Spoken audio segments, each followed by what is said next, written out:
Evening, ladies and gentlemen. My name is Jim Byron. I'm the president and CEO of the Richard Nixon Foundation, and welcome to day 2 of the Nixon National Energy Conference. It's hard to imagine a subject or a series of issues more consequential to the lives of all Americans today than how they heat their homes, how they power their lives, not to mention the national security implications and leverage that our country can have with American energy. So yesterday marked 50 years since President Nixon outlined in a message to Congress what amounted to America's first national energy strategy. Energy was a new subject then, a new issue in the early 1970s that Americans had not had to tackle before. But a series of foreign crises and a serious trade imbalance had President Nixon warning of trouble to come and trying to get ahead of it. President Nixon submitted several energy policy proposals to the Congress that largely fell on deaf ears. These included research and development for clean energy, to make energy resources available on federal lands, to begin expanding the nuclear fuel supply, to reorganize the government, to create a single energy agency, boosting the coal industry, and ending controls on oil imports. And some of these occurred, like the Alaska pipeline and the shrewd strategic management through the oil crisis in late 1973, which we explored last night. But many of these policies were ahead of their time and indeed are still hotly debated today. Last evening, as I mentioned, we kicked things off with understanding the importance of that history and paying tribute to the legacy of former Treasury Secretary William E. Simon, who served as the energy czar in the Nixon administration and was later founding chairman of the Nixon Library and birthplace. But today, we look to the present and to the future of American energy. So to help us do that, to begin day 2 of the Nixon National Energy Conference, I'd like to welcome Danielle Butcher Franz, the Executive Vice President and Chief Operating Officer of the American Conservation Coalition. She's earned fellowships with the Independent Women's Forum and the Foundation for Economic Education and has been recognized by some of the most prestigious organizations in the country: Forbes 30 Under 30, MAVPAC Future 40, Clean Energy News Network 40 Under 40. I'm sure she has many other accolades to her name as well. So Danielle, would you welcome to the Nixon Library. Thank you. Adjust this, a little too short. Good morning, everyone, and welcome to the Nixon National Energy Conference. As he stated, my name is Danielle Butcher Franz, and I'm the Executive Vice President of the American Conservation Coalition, the nation's largest conservative environmental nonprofit. I'm very much looking forward to today's programming, which promises to be both thought-provoking and inspiring. Now, since it's still early in the day, I'm going to give the coffee a chance to work, and I want to get some movement. Can I see a show of hands? How many of you have children or grandchildren under the age of 25? Okay, vast majority of you. Now, if you've raised your hand, I'm sure you already know this, or if you watch the news, I'm sure you already know this, but young people today are deeply concerned about the cross-section of energy and the environment, specifically as it relates to climate change. Young people feel a sense of despair and hopelessness about the impact on our planet and what that means for their futures. This has been dubbed climate anxiety, and it is at an all-time high. In fact, last year, a survey found that 45% of teens across 11 countries reported that climate anxiety was affecting their daily lives and their ability to function day to day. Now, you may be asking why I'm opening with climate change at an energy conference, and the truth is that to young people, climate change, energy, and the environment are all one issue, not 3 separate issues. The world we live in is rapidly changing, and the challenges that we face can seem very overwhelming when you view the world through this lens. Young people have been misled about the state of our environment, the nuances of where their energy comes from, and what their future looks like. Everyone in this room knows that when you flip on a switch, the lights don't just magically turn on. There is a back-end process that has a lot of work behind it. And similarly, we cannot and should not wish to flip a switch and overhaul our entire energy portfolio in this country. Now, that doesn't mean that concern about climate change isn't valid and important, but it's just more complicated than what young people today believe. So, it is up to us to communicate these things and to empower the next generation with a sense of agency and hope. It is not enough to just gather here today, have these discussions amongst ourselves, and go home continuing on with our day-to-day work. We must communicate these things to the next generation. The work that we must do requires showing young people that the United States has an environmental legacy to be proud of, thanks in many parts to President Nixon's leadership. Like Nixon, we must demonstrate that environmental and economic success can go hand in hand, and that abundant, affordable, and increasingly clean energy is essential to achieving both. My organization, the American Conservation Coalition, was founded to do this work and to tell these stories, to provide an alternative to the narrative that young Americans today are so persuaded by. But we can't do this work alone. Each of you is here today because you have something to contribute in these discussions. As we gather here today, we remember the legacy of President Nixon and his profound impact on environmental and energy policy. During his presidency, Nixon signed into law the Clean Air Act, the Clean Water Act, and the Endangered Species Act. He established the Environmental Protection Agency, and his leadership on energy policy was just as significant as his environmental policy. He recognized that our dependence on foreign oil was a serious threat to our economic and national security, and he took bold steps to address this. Throughout the day, we will hear from experts in the field of energy who are leading the way in developing innovative solutions to our nation's energy challenges. As we discuss, let us also take pride in the fact that the United States has a rich history of leading the way in traditional energy production. Our nation has been at the forefront of developing fossil fuel resources that have powered our country's growth and success for decades. Thanks to advancements in technology, we now have access to an abundance of clean and affordable energy sources, including natural gas, nuclear, and renewable energy that can complement our traditional sources. However, we must continue to invest in research and development to ensure that we are maximizing the potential of these energy sources and exploring new ones. By doing so, we can reduce our dependence on foreign oil, strengthen our energy security, and drive economic growth while continuing to build on our proud history of energy production. My request to each of you is that as we discuss today, you take this back home with you and talk to your children and grandchildren that we referenced earlier about it. Young people must hear from leaders like you. They must hear that addressing climate change requires a pragmatic and balanced approach that considers the needs of our environment alongside the needs of our people. While we must strive to protect our environment and address the impacts of human activity on climate, we must also ensure that our policies do not impose undue burdens on businesses or stifle economic growth. We must pursue solutions that are both environmentally sound and economically viable. Each of us has a role to play in shaping energy policy in this country. We must approach this work with both optimism and enthusiasm, recognizing that we have the power to make a positive impact. Let us remember the legacy of President Nixon, and let us honor his vision by working together to develop innovative, environmentally sound, and economically pragmatic energy solutions. And finally, let us inspire the next generation to join us in this work so that they too can be a part of a brighter, more sustainable future. Thank you.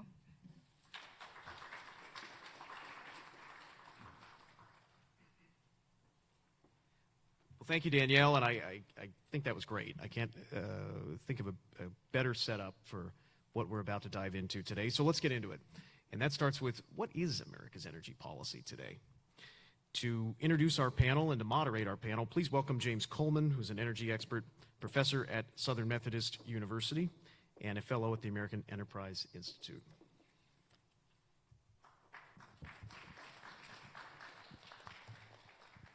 Well, thank you so much. It's such a privilege to be here, and I feel like I've already learned so much from the discussion last night as well as discussion with all of you. This is really a wonderful event. So I'm very pleased to be here with Bob Martin and Elbridge Colby, starting on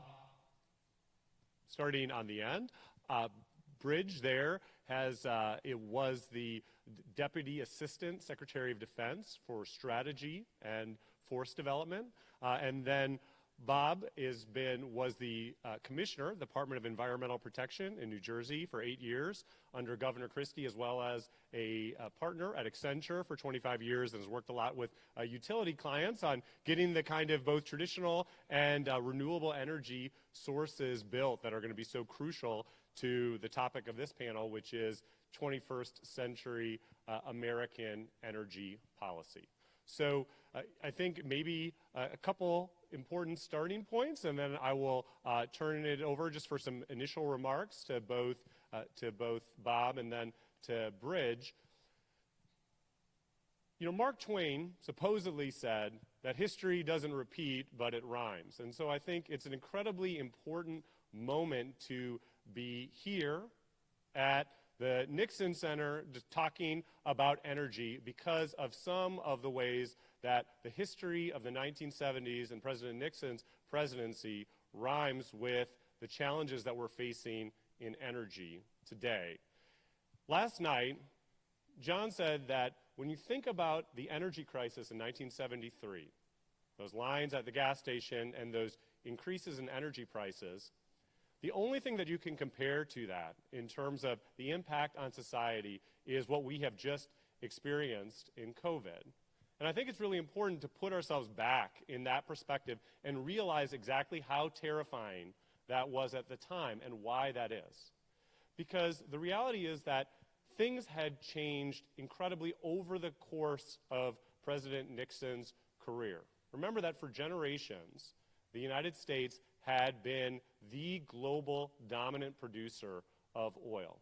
So as recently as 1953, it had produced more than all other countries combined.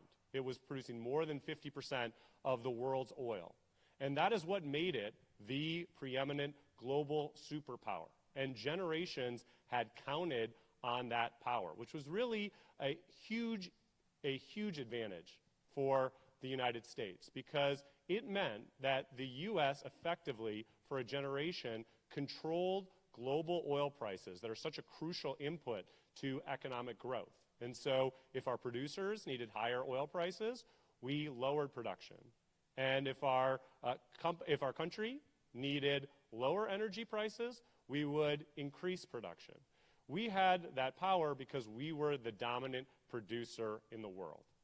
Now that all changed over President Nixon's political career. So 1953, we're producing more than 50% of the world's oil.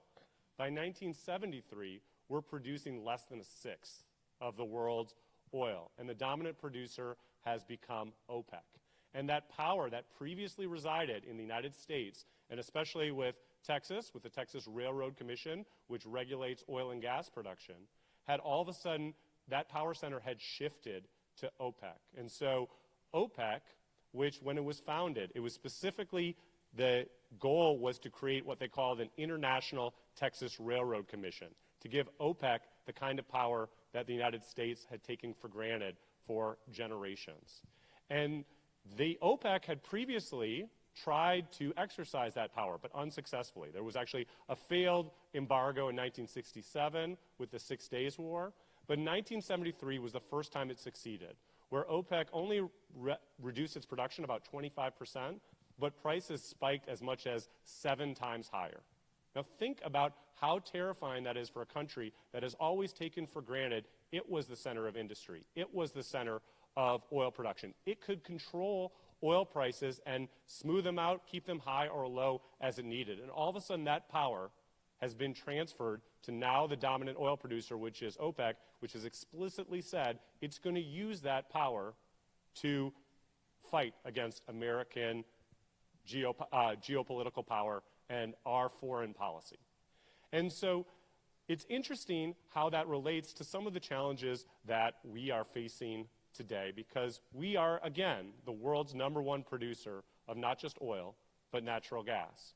And at the same time, we are making a transition towards more reliance on energy sources where we don't have anything like the same kind of dominance, where we're making a transition toward dependence on minerals like lithium and cobalt, where we're not in the top 10 producers in the world. Now, in some ways, as I said, history doesn't repeat, it only rhymes. We have a lot more choice now about how quickly we pursue that energy transition, how much we build up our ability to produce those cleaner energy sources before we make that transition. But we are facing similar challenges where a energy transition is moving us from a period and a role of dominance in the global energy system toward one where potentially there's much more dependence on other countries. So with that, I'd like to turn it over first to Bob to talk a little bit about some of the challenges you see for 21st century American energy policy, and then I'll turn it to you, Bridge. Great, and good morning. Very honored to be here today.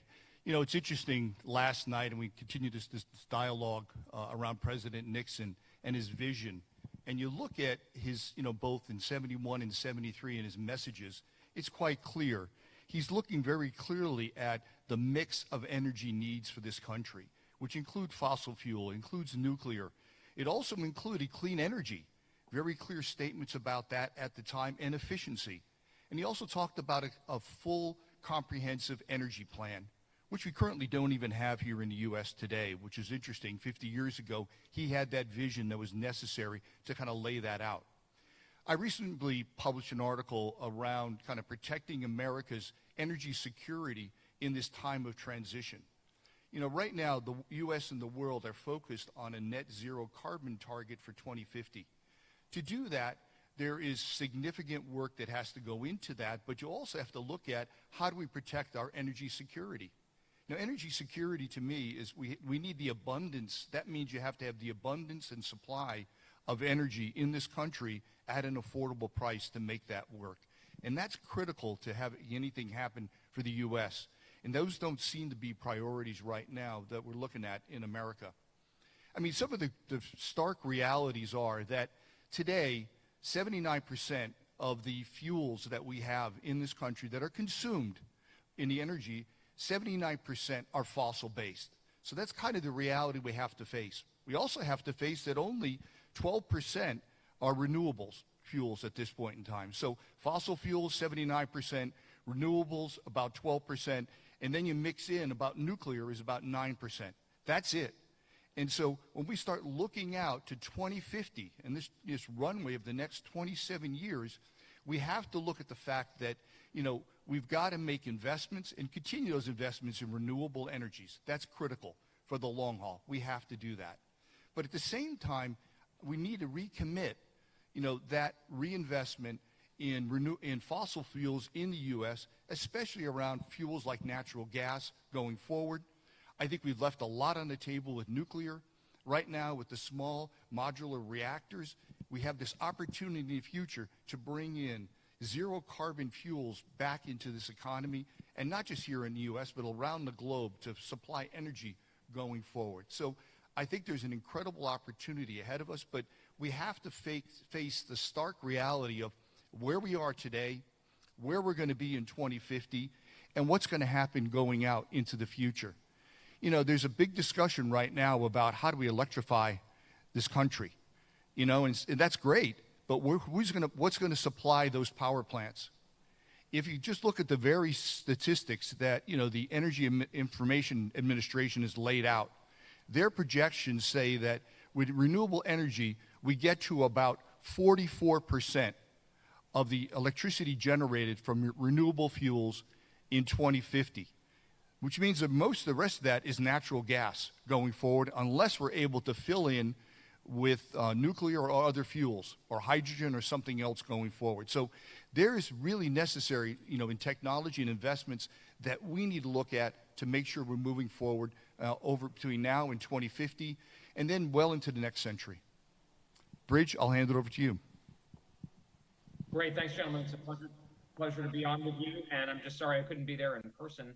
I think this is a critical issue, and obviously one that's very much on front of mind in the domestic context. But the point that I would want to draw attention to, and I think is very consistent with President Nixon's thinking and the Nixon administration's, is the connection to the geopolitical reality. Of course, in the context of 1973, for instance, the oil crisis, OPEC was not, as James knows very well, not simply an economic actor, but it was connected to the Yom Kippur War, which was, of course, the Arab attack on Israel in late October 1973, and the potential Soviet involvement and the reaction by OPEC and particularly a number of the Arab states and Islamic states against the United States and its stance on the issue with respect to Israel and the Arab combatants.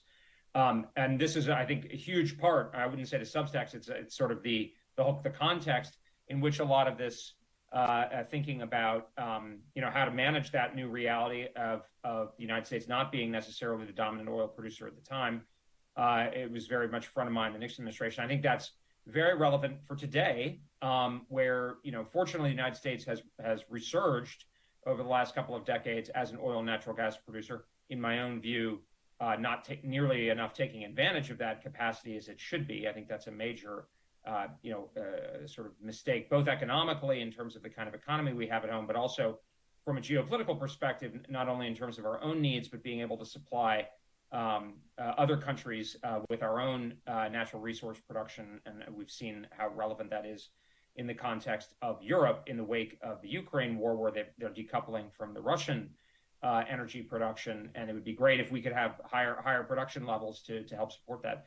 But I think in the context of China, it'll also be very relevant. I mean, one of the major issues I think we have to infer, or one of the major reasons why China is increasingly expansive in its ambitions, and we can see this, is because it wants to have secure energy supplies as it goes forward. Obviously, it's trying to make the transition to, for instance, electric vehicles. It's unfortunately developed something of a lock on some kinds of rare earths. My understanding is that that's largely a matter of policy for us here at home. There are ways we could shift that if we were more willing to exploit our own natural resources.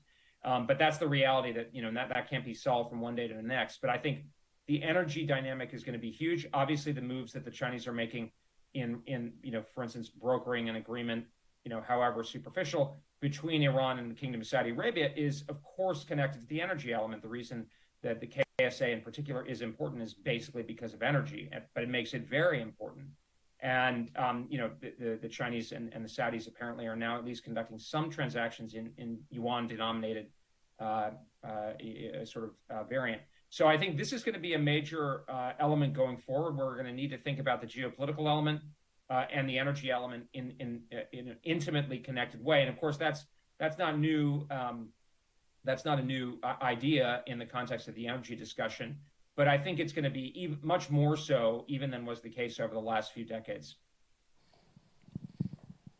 Okay, thank you so much. So, of course, this conference is organized around President Nixon's second address on energy policy in 1973. But in his 1974 State of the Union, President Nixon said he was looking to set the groundwork for an energy resurgence of the United States, not just for the next decade, but for the next century as well. And I think in some respects he was very successful in that. We heard last night about the steps that they took to improve the data that we collected and distributed as a country so that we would be able to better support and regulate the energy industry. And that now has resulted in really the premier energy source of data in the world, which is the U.S. Energy Information Administration. We heard about the increased use of government research, not just to support nuclear, but to support some both alternative energy technologies, but especially technologies like fracking that led to the U.S. resurgence in energy production.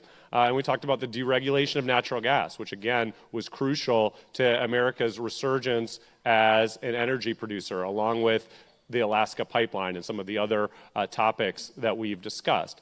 So I guess what I wonder is, this geopolitical challenge is so stark.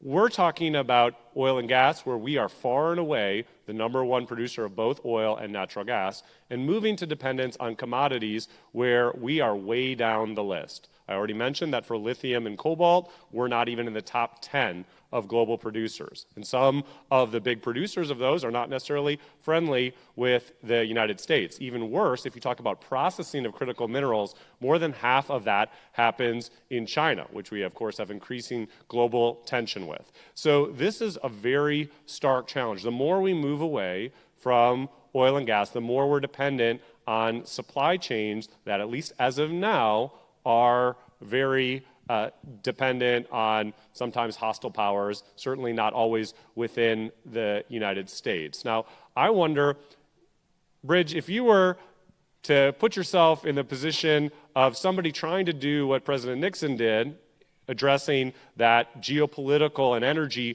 challenge in the early 1970s, what would be the kind of agenda that you would see moving forward for the next decade and generations of achieving American energy security?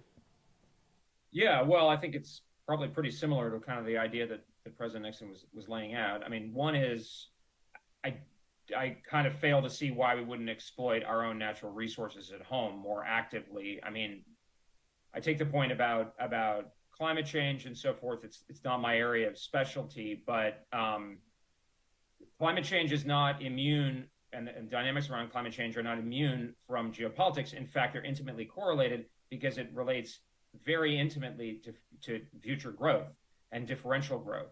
So, if we want to be free and prosperous in even a future of where we're addressing climate change more actively, we need to have the economic growth and power to have the basis to do so. And so, I mean, I think we should be drilling at home and making it easier to do so, and consistent as much as possible with environmental strictures, but making it much more permissive. I think that seems pretty. And then on the foreign policy level, to your point, James, commodities and other kinds of natural resources are not randomly distributed around the world. They're not all in Denmark. So you got to work with the people who've got them, and that's of course the Saudis, where I think we've seen really. I mean, I've said this in other fora here at the Nixon Library, but I think really disastrous. I mean, it's almost like anti-Nixon, disastrous policy with the Kingdom of Saudi Arabia that is still bleeding. I mean, the deal that the Kingdom of Saudi Arabia did, brokered by China, and some of the moves they've been making with China, and even the Emirates as well, are really, really self-inflicted wounds. I mean, we can't control necessarily what Saudi and UAE do, but I think the situation is a lot worse than it need be. But otherwise, countries in the kind of quote unquote global South, we need to be engaging and focused on what matters, which is secure energy supplies, potentially making it more difficult for the Chinese to get their hands on secure energy supplies, especially in the context of a military conflict, which is plausible.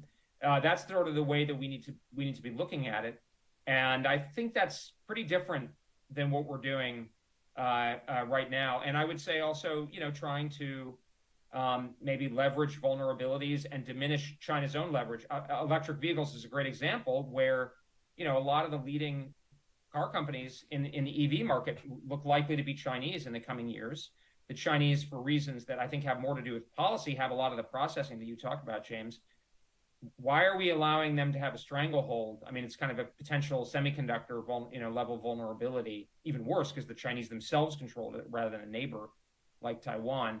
I think that's kind of geopolitical.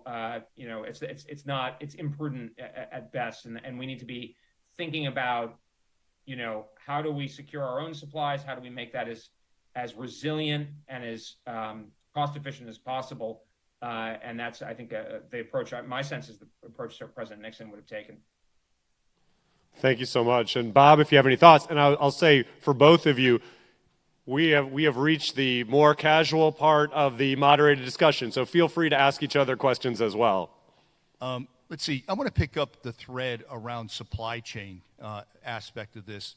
I mean, what we just talked about was China and minerals, critical minerals that we need. One of the most important statistics that I think is out there right now, we talk about solar and building solar in this country. Right now, 80% of the full manufacturing process of solar panels is in China, and of the world supply. So when we start talking about we want to grow and how we're going to grow and how we're going to build that out going forward, that's absolutely a very big challenge for us and the world. And if we're going to continue to grow along that path. I've also had the opportunity to talk to and work with some of the offshore wind companies who are trying to build that supply chain here in the U.S.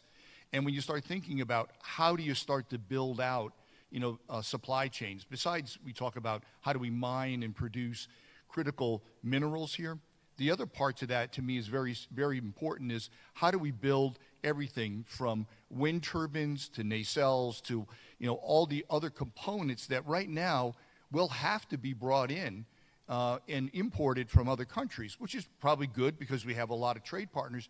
But what that does is drives up the cost of renewable energy. So to me, building supply chains here in America around renewables is absolutely critical if we're going to keep this pace up and we truly want to start getting to, a net zero by 2050, and also at the same time keeping, our fossil fuels and natural gas moving at the same time to electrify America. Yeah, I think that's important to emphasize, that undoubtedly we would like to have the same kind of power that we have taken for granted in oil and gas in the clean energy industry. And the question is, what is it going to take to do that, and when are we going to be in a position where we feel similarly confident in our geopolitical strength in those industries? But it is a huge challenge, and it raises a couple issues that I'd like to talk about. So one is, if you want to build those global clean energy supply chains, typically you're talking about two big things. There's two big things that have allowed China to be so dominant in those areas. One is cheap electricity, right? China has rock bottom price electricity because they basically use coal for almost all of it, right?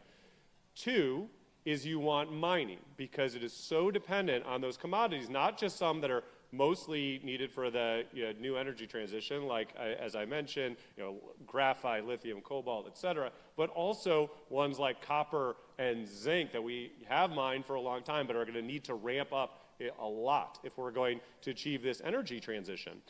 Unfortunately, mining, so one, we need to keep the electricity cheap.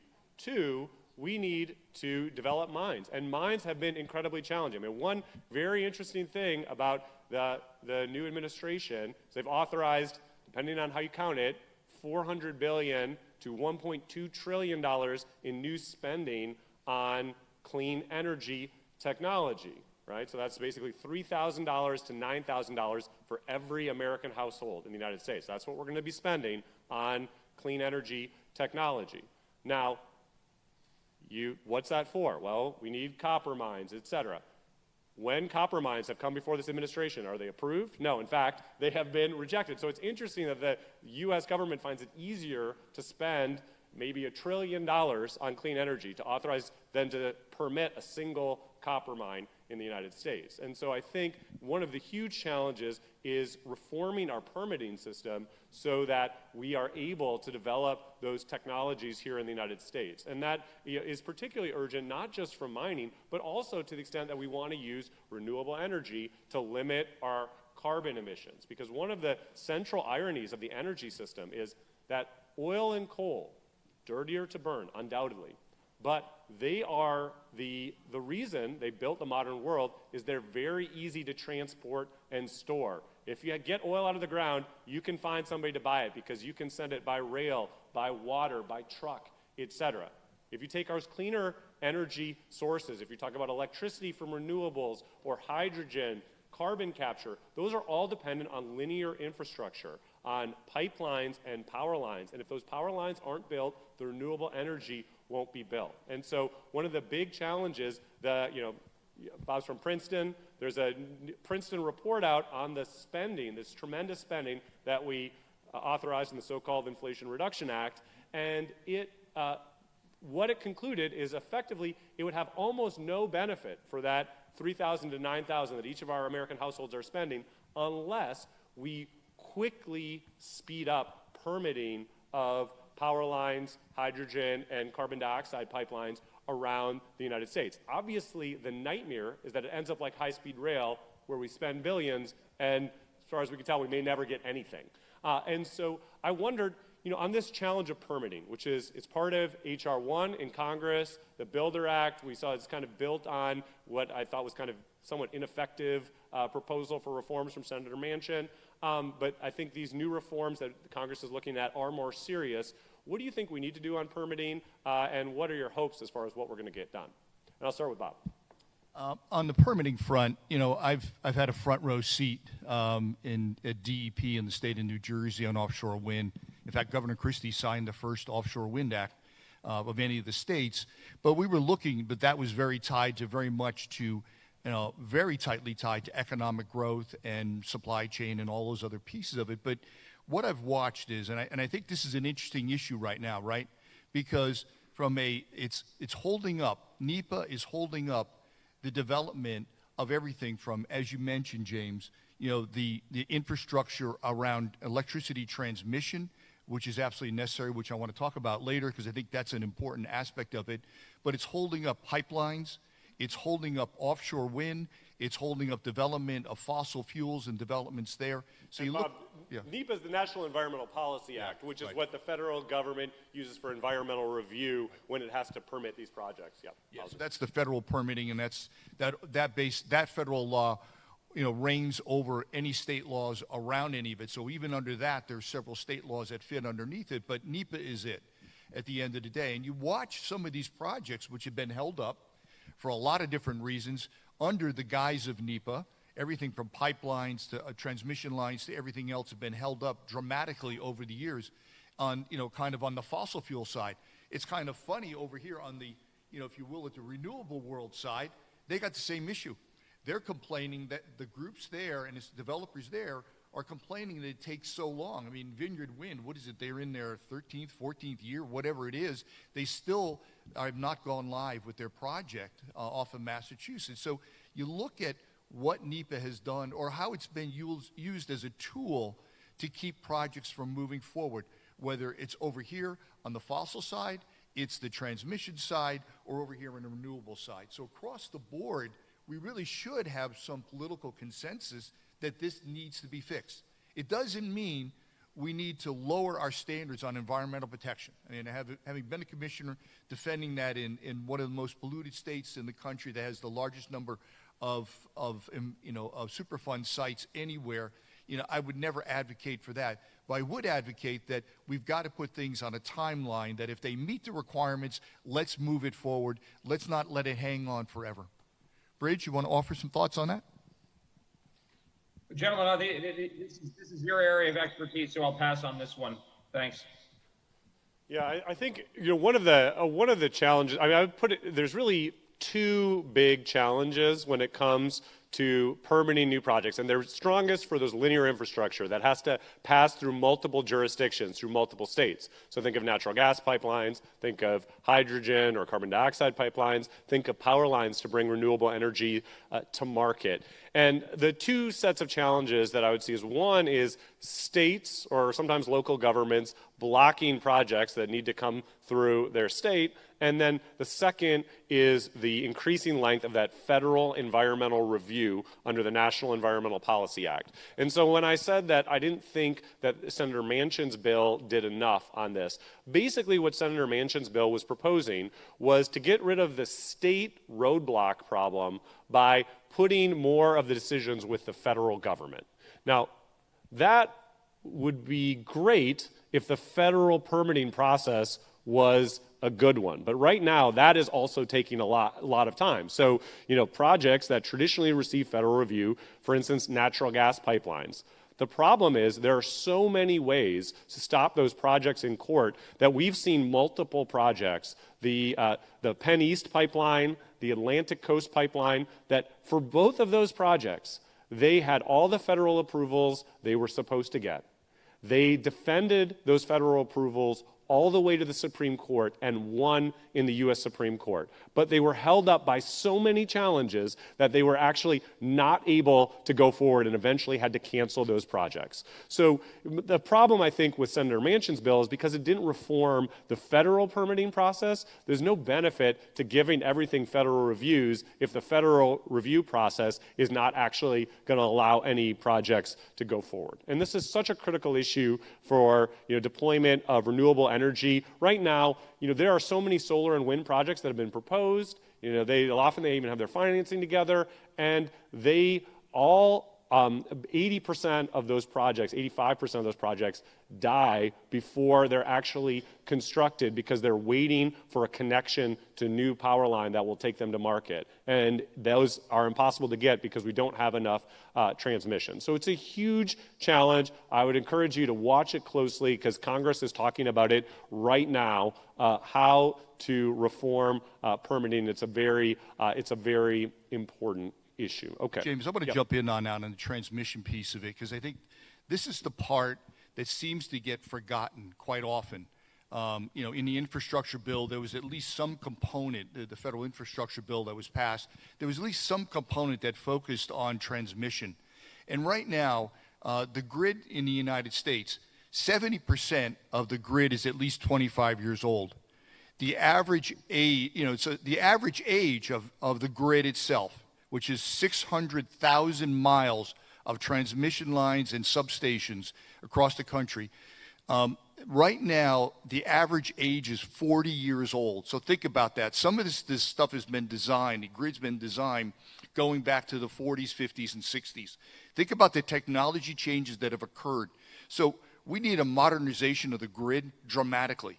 And the estimates around that range from, ranging from starting around 350 billion a year to over 2 trillion a year going forward that have to be done. Well, not a year, I'm sorry, about 350 billion between now and 2030, just in this short period.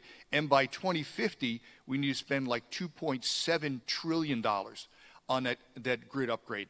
And so even if you didn't have renewables, we need to upgrade the grid in this country.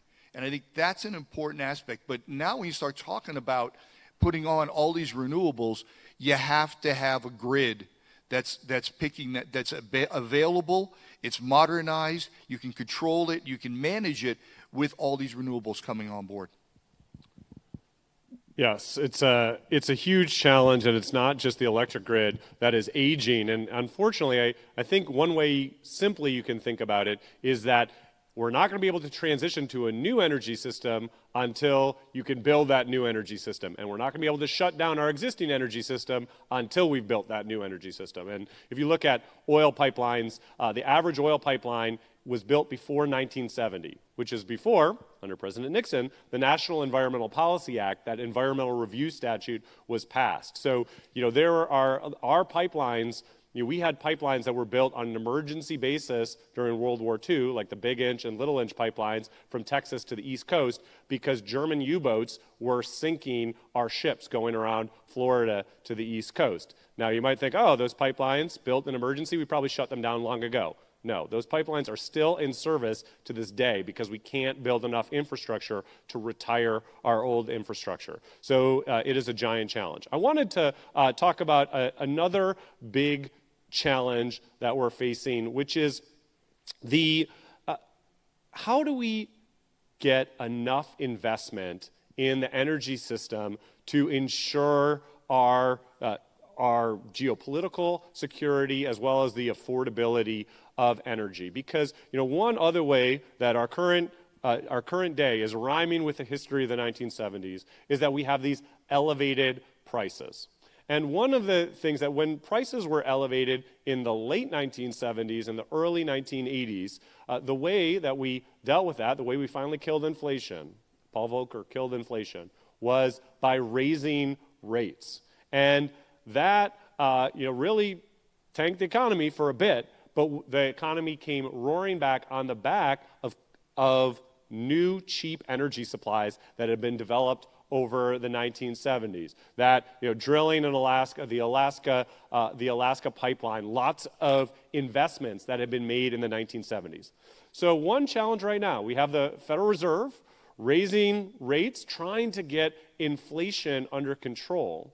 But one of the biggest concerns is as you raise rates, that makes it harder to get investment in those strategically important industries. And in fact, we're not coming off, as we did in the late 1970s because of the work of President Nixon, a boom in energy investment. We're actually coming off of very little investment since about 2014 in the energy industry. And so one of our big challenges is that even if the Fed gets inflation under control, when the economy heats up again, all of a sudden prices are going to pop back up because we don't have the energy to support it. So I wonder, what are the policies that we could be taking? Bridge, if you'd love to talk about this, what policies can we do?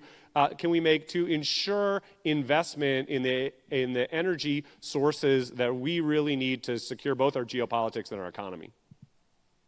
Well, I think the way you put it, James, is the right one, which is that we need to be conscious of not only the sort of the economic benefits of cheaper energy and more abundant energy that can be put to economic use and personal use, et cetera, but also the real potential for geopolitical uncertainty and disruption that could, to go back to the 1973 or the late 70s example, where you could have, a sharp crisis, an interruption in the flow of oil, at least at a reasonable cost, that could put a huge damper on. I mean, that could be the result of conflict. It could be the result of a crisis. It could be the result of, obviously in the 1979 case, a change in government in Iran, which had until then been a very close American ally. Obviously, President Nixon had a close relationship with the Shah and so forth. So, those kinds of things can happen very quickly. And if it's somebody that we're heavily dependent upon, an external source, that can really put a damper not only on some kind of distant conception of foreign policy, but like immediately at home. And I think that's the sort of the 1970s, unfortunately, are like a cardinal example of where geopolitical vulnerability can lead to very, very concrete consequences at home. Obviously, people waiting in line for gas for hours and hours and hours and paying through the nose for it. So I think that's sort of one of the things that the things we should bear in mind. And I think it's akin a little bit to how, I've been thinking a lot about the defense industrial base. There's a lot more attention to the fact that, the traditional defense industry that we had during the Cold War, let alone during World War II, a huge, diversified, very resilient, robust, competitive, innovative defense industrial base. It's a shadow of what it once was. And I think we need a sense of, the term I use is national mobilization. That doesn't mean a draft so much as really at all. What it means is injecting resources, effort, regulatory relief, et cetera, possibly anti-monopolistic action, for instance, to make it both more efficient, possibly more competitive, well, actually less efficient, but maybe more competitive, but also more equitable and more politically sustainable. So similar kinds of things may make sense in the energy space, where, it may take government effort, whether that's just resources potentially, but also I think the things you're talking about with like permitting, often a lot of the problems with these things are not purely the ability to allocate money. Think about how much money we've spent in the last couple of years. An ungodly amount of money. How much has it really advanced our economy? I'm not an economist for sure, but my sense is that we've gotten less bang for the buck than people might have hoped.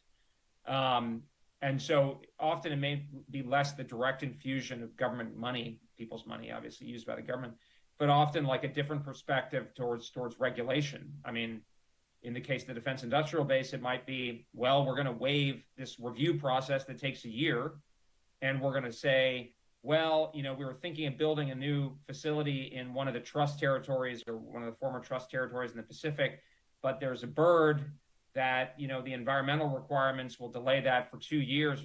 Sorry. It's serious. Like, it sounds ridiculous, but I know that's been an issue, for instance, in some of our nuclear recapitalization, that there's like various kinds of animals or flora or whatever that are in the that are inhibiting the ability to modernize our nuclear missile force, for instance. So that may be some of the thing that we need, but I think it proceeds from a national level conviction that we are not going to allow ourselves to be put in a situation where we could have a repeat of 1973 or 1979, maybe even on steroids. If we're all ending up driving electric vehicles, and the Chinese basically are a central part of the supply chain for their batteries, that's not a good situation, to say the least. And I think we need to kind of approach this with that sort of context fundamentally front of mind.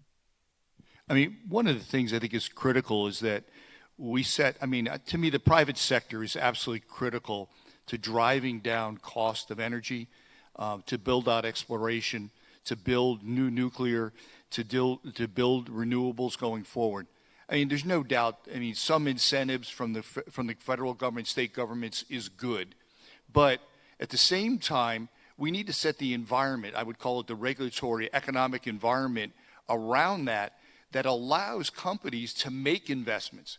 If there's money out there, the private sector will go for it. They'll make the investments, whether it's fossil fuel, whether it's nuclear, whether it's renewable. There's money to be made if they can, and that will drive down costs long term. So from my point of view, we have to unleash, the private sector around this. And again, having sat on the other side of the table of being the regulator, of signing off on permits and trying to figure out how you get this done. My mindset always was, okay, look, how do I get there from here to there? And if I'm not going to spend state money on this going forward, I can get someone to invest in it, invest in it. If they deserve a permit, give them the permit. Give it to them fast and give it to them right and get it done. Let them get it done. And I think we don't have that environment right now in the U.S. We have to have that environment overall. And to me, it's critical.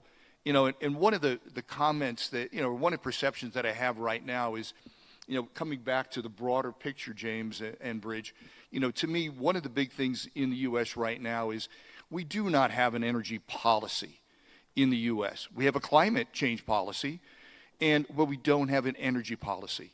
And to me, having an energy policy that includes addressing climate change, reliability, resources, you know, permitting, all the rest of it, has to be part of that policy. And that's what Richard Nixon showed us, right?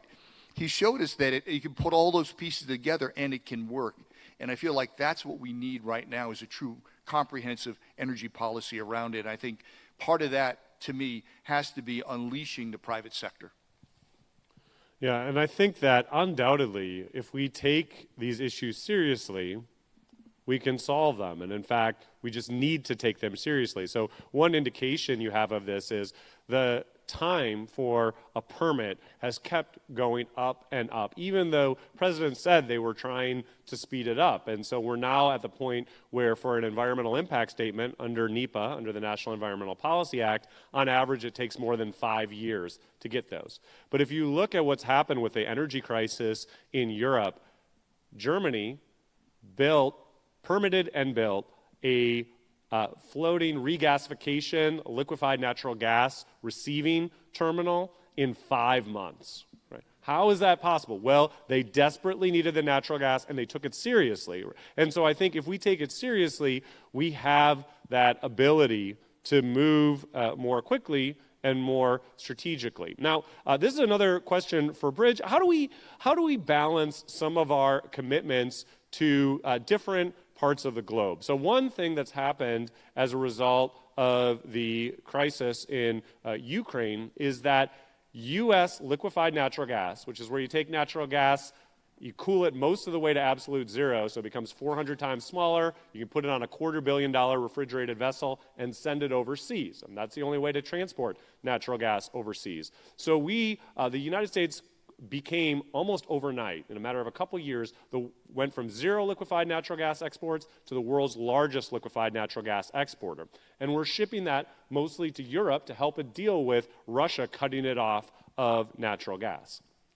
At the same time, as Europe is paying these record prices for natural gas, because all the natural gas is going to Europe, there are other countries around the world that are losing out on the ability to afford or buy natural gas. And so you had catastrophic power outages in Pakistan, in Bangladesh, et cetera. And in Pakistan, they actually decided as a result, we can't depend on natural gas. And so we're going to build dozens of new coal power plants. We're going back to coal because that's the only thing we can depend on. And I think it's important for Americans to realize around the world, the biggest source of electricity is coal. So our liquefied natural gas exports are all that allows some countries to have reliable electricity and move away from those dirtier sources. But I wonder, how do we balance those commitments to supporting energy security and cleaner energy in some of our close partners around the world, not just in Europe,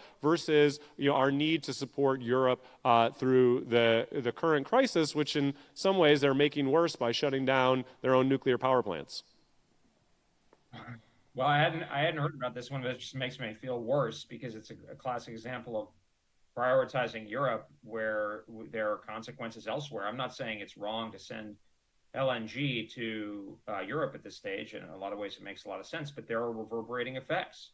And a couple thoughts. I mean, that's obviously partially a self-inflicted wound that Germany is retiring its nuclear power, which makes it more dependent on LNG, and they won't burn coal, I assume. But that doesn't mean and the market's fungible. I mean, that's the thing, is like, there's so much discussion of sanctions and all that. And I honestly just, at some point, I just think it's kind of nuts that we're talking so much. There was an article in the Wall Street Journal today, or yesterday, I think, that it was just so telling, which is that the Saudis and the Emiratis are buying up Russian oil at a discount and reselling it and then they're and they're using it domestically, I guess, anyway, and then they're selling their more expensive stuff, which was like just the most perfect encapsulation of what's really going on here. And of course, people have to deal. I mean, Pakistan is, there's issues with food in places like Egypt and Brazil and so forth. And of course, India is buying up.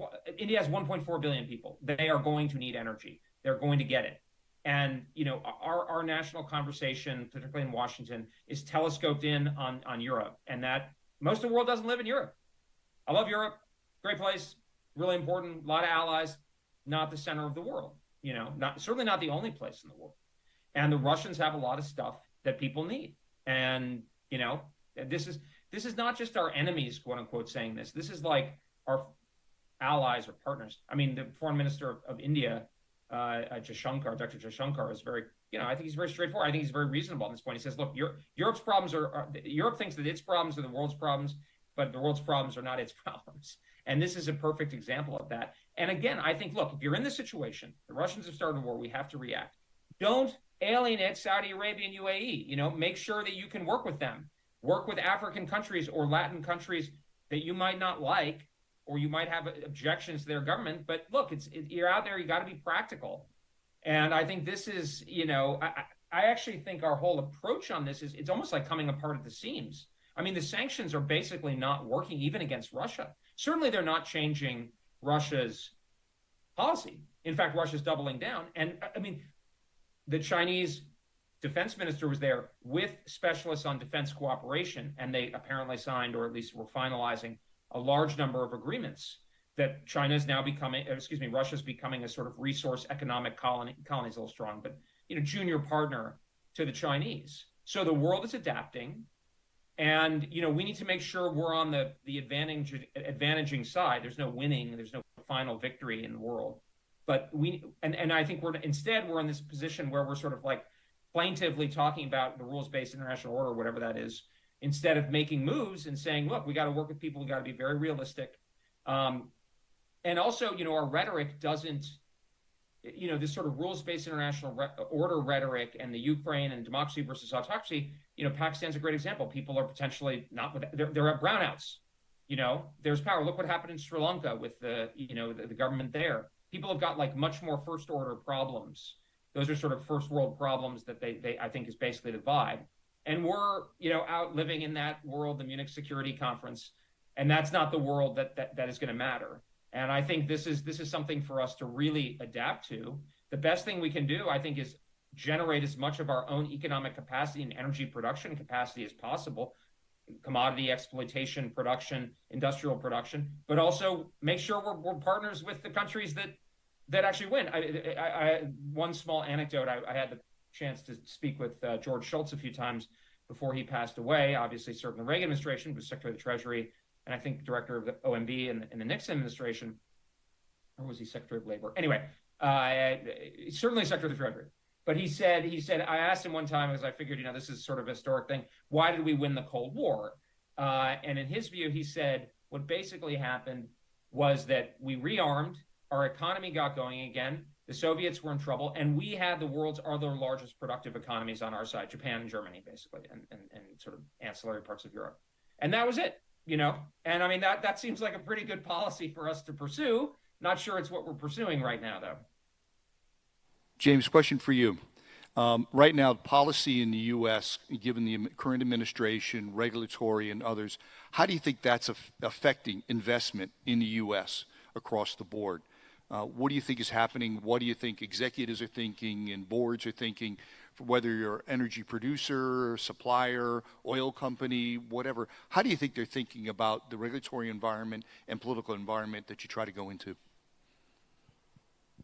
Well, unfortunately, I think many of them are watching it from the outside, as all of us are. And from the outside, it looks pretty incoherent. And so it's often very difficult to tell even what the administration wants to do. So if you look earlier last year, you had President Biden saying he was concerned about high fuel prices and he wanted more refining capacity in the United States, and he wanted companies to invest in providing that refining capacity, more refineries to lower fuel prices. I know probably an issue important to anybody who drove past the gasoline signs here in California.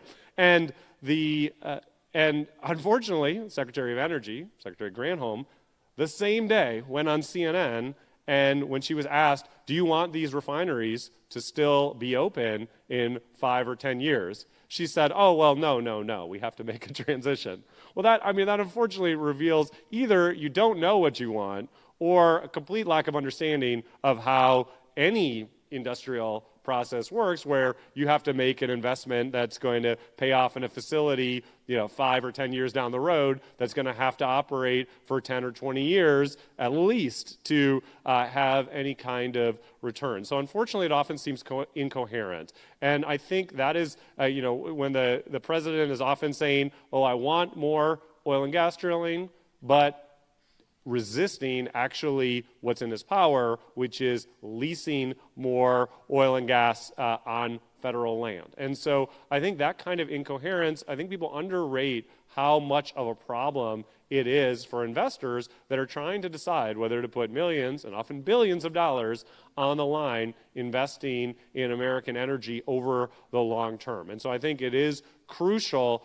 You saw how President Nixon saw how energy was changing over his political career, and he started asking and developing that long-term plan for energy, and I think that is the main thing that we are missing right now. So with that, we have about a minute. If either of you have some last comments that you'd like to give. I'll just say that, first off, honored to be here. Thank you very much. But, looking back at what President Nixon offered to the country back in 71, 73, 74 around energy, a comprehensive, plan of energy for this country still lives today. I mean, what he laid out is still, you could pick it up and you could almost take major components of it and push it forward. So I think that's important. His legacy will be continued to move forward because of that and remembered because of that. To me, that's probably the biggest thing I'm taking away from this, is that we still need an energy plan for this country. We need to stay on a plan, and we need to keep moving it forward. Well, thank you so much to both of you. Thank you so much to all of you and to the library. Thank you.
Ladies and gentlemen, I invite you to take your seats as we begin our second panel.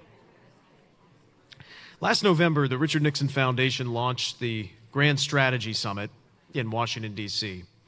Its purpose was, and is, as this is a national forum, to support a consistent approach to a national as opposed to a partisan foreign policy, a long-term direction for American statecraft, what President Nixon called the long view, linking American interests together like managing the relationship with China as a major power in the 21st century, weighing the impact of the war in Ukraine, how to best project Western influence in the Middle East, not just now, but in the future. At the summit in November, Dr. Henry Kissinger reviewed the grand strategy that President Nixon put into place, which was to essentially, as he said, combine power with purpose. Quote, at the end of his period in office, this is Dr. Kissinger speaking, President Nixon had given a new strategy and a new meaning and a new direction to American foreign policy that linked power to purpose and moved America to a position where at that point it was dominating the policy in the Middle East and achieved military superiority in the military field and was engaged in meaningful discussions with adversaries which had a rational mission of peace at the end of it. Of course, the breakup of the Soviet Union and the end of the Cold War changed the global balance of power. Today, any 21st century national security grand strategy must include American energy as a key component.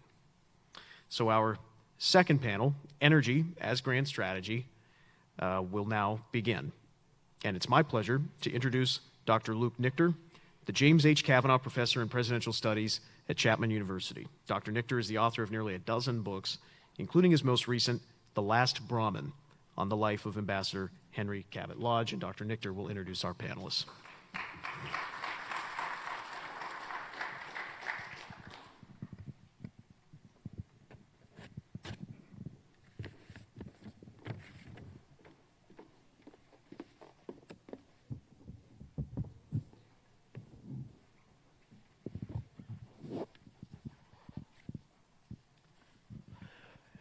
Well, thanks, Jim, for that introduction, and thank you so much to the William E. Simon Foundation, the Nixon Foundation, the Nixon Library, and certainly those assembled here with me today, allowing us to have this important conversation about energy as grand strategy, a Nixonian approach. So let's dive right in. We heard a little bit of history last night, and I think in our session today we will utilize that history to illuminate the present, but also to suggest where we might be going in the future. So each of you with me here has contributed to the subject of energy in a variety of different ways. As a historian, I have to get this question out there.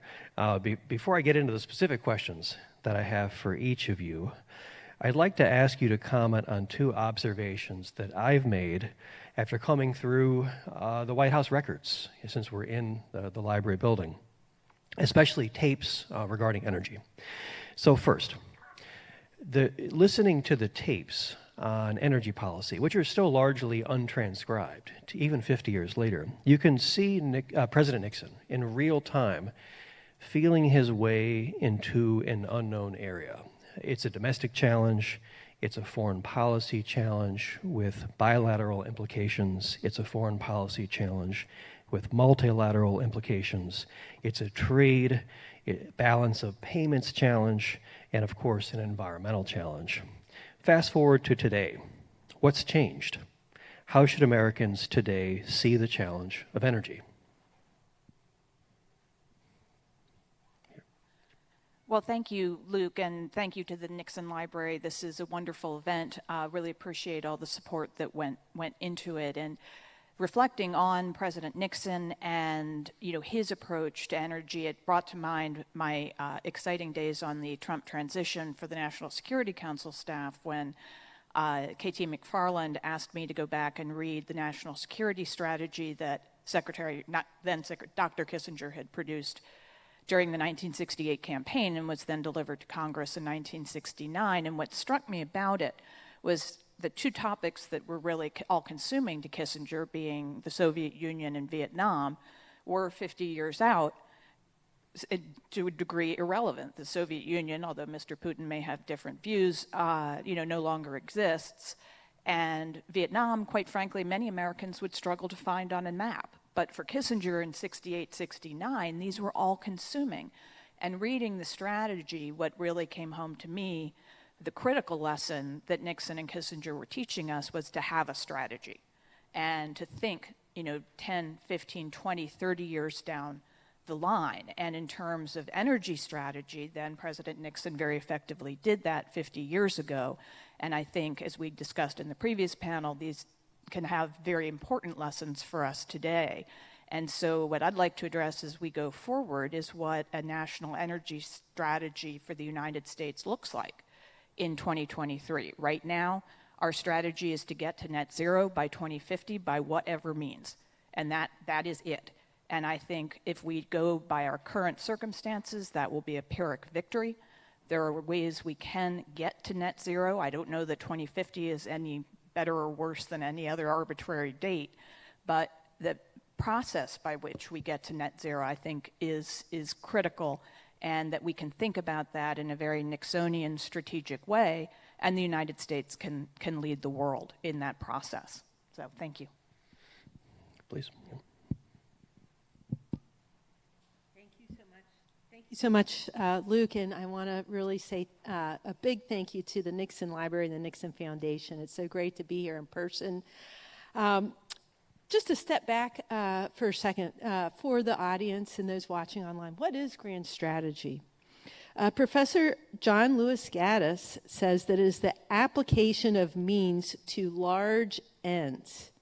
So a grand approach to means, ways, and ends. And I think no one better in the world that got this was President Nixon. How many of you participate in something called the Nixon Seminar? Members of the Nixon Foundation can join us monthly online. And I really hope, if you're not a part of that, to talk about foreign policy issues, you consider joining. We do that virtually every first Tuesday of the month. And I noted in a prior Nixon seminar a wonderful book by, I think, a great grand strategist, Winston Churchill. And it's a book called Painting as a Pastime. And I really suggest that you all look at this. Although he's talking about painting, he's really talking about grand strategy. Painting a picture must require an intellect of a grand scale. And so as we talk about energy today, looking at what President Nixon did, and as Victoria noted in the security strategy, today, I think it is an all-of-the-above energy approach. I have a very wonderful former staffer of mine at Exim who's now with an organization called Citizens for Responsible Energy Solutions Forum, Chrissy Harbin. And later this week, some new polling data is going to come out. And I'm Republican, and Republicans need to be talking about energy as a grand strategy. So Republican and independent national support, 83% of Republicans support an all-of-the-above energy approach, which includes clean energy, nuclear, natural gas, as well as renewables, wind, solar, and hydropower. 80% favor speeding up government review of energy infrastructure project applications to build more in America faster. We heard about that on the last panel. It's a big problem, and we need to speed this up. 77% want streamlined permitting and remove regulatory barriers to make it easier to extract and process the critical minerals in the United States. 87% support making it easier to develop the American minerals and resources necessary for clean energy production in the U.S. and our allies. 85% say developing American natural gas supplies is critical to our national security, and the planet is better off with more energy being produced in the U.S. because the life cycle emissions of American natural gas is 41% lower than of Russia. And finally, 79% support exporting more American-made natural gas to meet demand while reducing global emissions. So as we think about grand strategy from an energy perspective, taking President Nixon's actions to today and going forward perhaps the next 50 years, I think that's some great insights. Thank you. And William Martin, do you want to jump in? Thank you, Luke. It's a pleasure to be remote with you. And I have a 4-year-old daughter, so that's why I'm here. And she's got a ballet recital. So nothing would come between me and the recital. But it's interesting, in thinking about this conference, it is amazing to me how much Richard Nixon saw 50 years ago. 50 years ago, I served in the Reagan administration, but I started my career at MIT Energy Lab because I was enthusiastic about energy and achieving energy independence, which of course was eventually achieved by, and we got to thank them, by the Trump administration and Dan Brouillette and others. The second thing he did, I think that was very important, was the environment. I mean, he created the EPA, not the EPA we see today. He had a more balanced EPA, frankly speaking, and that's what we need to go back to. I remember President Trump saying, you know, I want clean air, clean water, clean energy. Of course, that's what we want to do. We want to reduce emissions, especially in the developing world, so we can reduce emissions globally of CO2, but let's just not go crazy on it. The third thing that he saw, and this I think is the most remarkable, is after the embargo, you'll recall that he created the International Energy Agency in Paris. That is exactly the forum we are using today in light of the Ukraine war to coordinate Western policies. He saw that by sharing oil against the potential of an embargo, we could avoid embargoes in the future. Now, that's a hell of a sense of deterrence. That's energy deterrence, frankly. And I had 4 years in the IEA to see it firsthand. By the way, the IEA has gone a little crazy on the climate side, but fortunately, they're back to energy security. In my 8 years with Ronald Reagan as Exec Sec of NSC and also Deputy Secretary of Energy, I saw us basically take all the Kissinger and let me say Nixon. I like Kissinger, but frankly speaking, it was Nixon that set these goals out. And we built upon them in the Reagan administration. First, in regard to the then concern about the Cold War, we urged our allies to diversify away from Soviet gas, and we succeeded, by the way, a lesson which Europe forgot all too quickly. Secondly, we promoted Western alternatives and diversification. If you think of Kissinger's concept of energy deterrence through the IEA, the key thing is energy diversity by source and by fuel. And this is where all of the above, and I couldn't agree more with that, is indeed the important thing we need to think about. And all of these things fit together. The environment fits with national security, with energy security, with economics and so forth, as we see a tailspin of the world economy because of higher prices. So all of these fit together. This man saw this 50 years ago. I must say, I find that remarkable. He'd already put together the pieces. Now, Middle East, during the Reagan-Bush era in the 80s, we pulled together an effort to end the Iran-Iraq war to begin with, and secondly, to build the defensive capability of Middle East countries so that that could be used when Saddam Hussein invaded Kuwait. Again, that was deterrence brought to us by Nixon. And frankly speaking, just to conclude, I don't think we give him enough credit. Until you basically put together this conference, this thought did not occur to me, that how much we built upon in the Reagan years was based on Nixon, and how much of the Trump years and Bush years were based on Reagan. So we really have to go back to the father of it all, Richard Nixon, and applaud his effort. It's so interesting. I think each of you said something I'd like to follow up on in kind of a round of questions, kind of targeted each of you. First, I think sticking with William Martin, if I could follow up there, I think doing my best to paraphrase President Ronald Reagan of 1984, despite the age and experience of those assembled on my panel, we were not in the Nixon White House. And however, William Martin, in this case, was in the Reagan administration, as he said. And so I'd like to follow up with what you just said. You touched on it, but if you can recall, how much do you think there was an awareness of what President Nixon contributed to in the energy field during that administration and during successor administrations? So I'd like to follow, that question's for you, and I'd like to follow up because I think that fits with what you just presented there. Absolutely. Well, like today, we inherited a mess from Jimmy Carter. I mean, remember, after the Arab embargo, we had Jimmy Carter, and we went back to sweaters and all this kind of thing that we're talking about today. He controlled prices, he banned exports and so forth. So the first thing in the Reagan years, we had to go back to Nixon. We had to go back to free market principles of decontrolling oil, decontrolling gas, allowing oil export, supporting nuclear power. And this was after 3 Mile Island as well. It was not an easy job to be done. And importantly, supporting clean coal technology. Exactly all of the above that we should be doing today.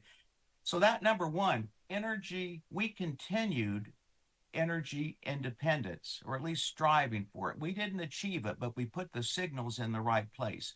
Secondly, going back to the environment. Of course, we as Republicans care about the environment. And indeed, we strengthened local concerns and regulations where they seemed sensible, but there was a cost-benefit analysis in the Reagan years. We looked at what was the cost of this measure and what was the benefit of it. And if there was more cost to benefit, we didn't do it because we were concerned about the federal deficit. Finally, I would suggest an excellent book by Peter Schweitzer, which basically told the story of how the Reagan administration beat the Soviet Union because we used economic, and I'm going to use this word, warfare. I mean, we put a cyber bug in their gas management system. We blew up a couple pipelines, and we got the Saudis to increase production so that the world oil price would fall from $47 to $13. And that put the Soviet Union out of business. Now, this is what we call grand strategy. We inherited oil prices at about $40. They ended at $17 because we freed up our energy sector. We got rid of windfall profits tax. That was my greatest achievement as deputy secretary. We built strength in the Middle East for energy deterrence, and we got the world economy back on track. All of that initially was started by Richard Nixon, which we adopted. Now, Kimberly Reed, you just completed your term as chairman of the Export-Import Bank of the United States. Now, tell us a little bit about your experience, especially vis-a-vis energy and how that fits into overall grand strategy. I was chairman of the Export-Import Bank after the bank was closed for essentially 4 years because the Senate would not confirm the nominees. So this institution was created back in the 1930s, and its mission, I think, is the greatest mission you could ever have, supporting U.S. jobs by furthering American exports around the world. We want the world to buy American. We don't want the world to buy other countries' products because America makes the best in the world. And this includes renewable energy and clean energy. One of my favorite things that I did was helping foreign countries understand the power of what we make here. One of my frustrations, however, was that we don't make enough when it comes to renewable energy. China makes the solar panels for the world. And we really need to be supporting U.S. businesses doing that more and more. And so that was part of my mission. During my tenure, we approved the largest deal Exim had ever done, a $4 billion deal. Exim had been closed. I got confirmed, and this entity reached out to say, let's reinvigorate this application we put in with you for buying $4 billion of Made in America equipment on energy to help the country of Mozambique do an LNG energy project offshore. $4 billion supporting hundreds of jobs across America. I also learned during this application process that had Exim not been reopened, which is part of grand strategy, the Export-Import Bank of the United States is one of the tools in the nation's trade toolbox. before Exim had been reopened, this company was looking to buy these goods and services from Russia and China. And when we were reopened, they said, we want to buy from you. And so we provided that lending to make that happen, to allow them to buy that. I want to step back just a second, though, because this professor here next to me, can you see the pin I'm wearing on my lapel? Nixon Lodge from 1960. Nixon Lodge from 1960. I found this belonged to my grandparents, so obviously you know who they supported back then. But as we talk about grand strategy, we don't even need to consider 1968 as the start of it. 1960, Nixon saw that America was energy independent. But after World War II, we started making a lot more money and people became much more prosperous. And so we started using more energy. Eisenhower created the interstate system. So during this time frame, we built this great transportation hub where we can travel anywhere. And that started using more energy. So with progress comes more energy use. So Nixon, 1960, we were energy independent. And then he witnessed what was happening during the 60s. And so that's why he came out with these landmark letters to the Congress to say, we need an energy plan. This is my plan. Please take action. But also I want to note, because you have done the definitive biography on Lodge. And so I'm sure you have more comments when it comes to grand strategy on that. You need to read that book. But I'm no longer at the Export-Import Bank of the United States, so I can't comment on what's happening there. But at the end of my tenure, late 2000, early 2001, I worked really hard to help countries like Poland and Romania know about the valuable nuclear equipment we make in the United States. And so I'm not going to comment on anything, but I met with government officials in both countries, had very detailed conversations, and I just saw in Reuters on April 17th, Polish small reactors project may get up to $4 billion in U.S. financing. And this article notes that $3 billion of it possibly will come from Exim to support this shift to clean energy. This is a grand strategy. And I'm now on a public company board of directors, a company called Hannon Armstrong Sustainable Infrastructure Capital. And I'm so pleased that not only is it the government's response, entities like Exim, to help make clean energy, renewable energy projects possible, but it's also the role of the private sector as we talk about wind and solar, because everything we do in our country supports U.S. workers and families and jobs, as well as our environment and our independence. Thank you. Well, we've covered a little bit of the past, going back further in time than I anticipated in 1960, and we brought it forward. But over to Victoria Coates, let's project out a little ways into the future. What might a strategic Nixonian approach to our Middle East energy relationships look like? Well, thank you, Luke. And I think, not to go too far back, but looking at the transition from President Nixon to President Carter, you went from a president with a very forward-looking vision to ensure the energy security of all Americans to a president who wanted to modify Americans' behavior to handle an energy crisis. And I think we've seen the same thing playing out today, where the Biden administration's policy, as far as I can divine, is to change our behavior in order to get to their climate targets. And so I think as conservatives and as a representative of the Heritage Foundation, which is also celebrating our 50th anniversary this week, so we're very excited about that, that we need to make very clear to the American people that it is just gross irresponsibility for any American to be energy insecure in 2023 and going forward.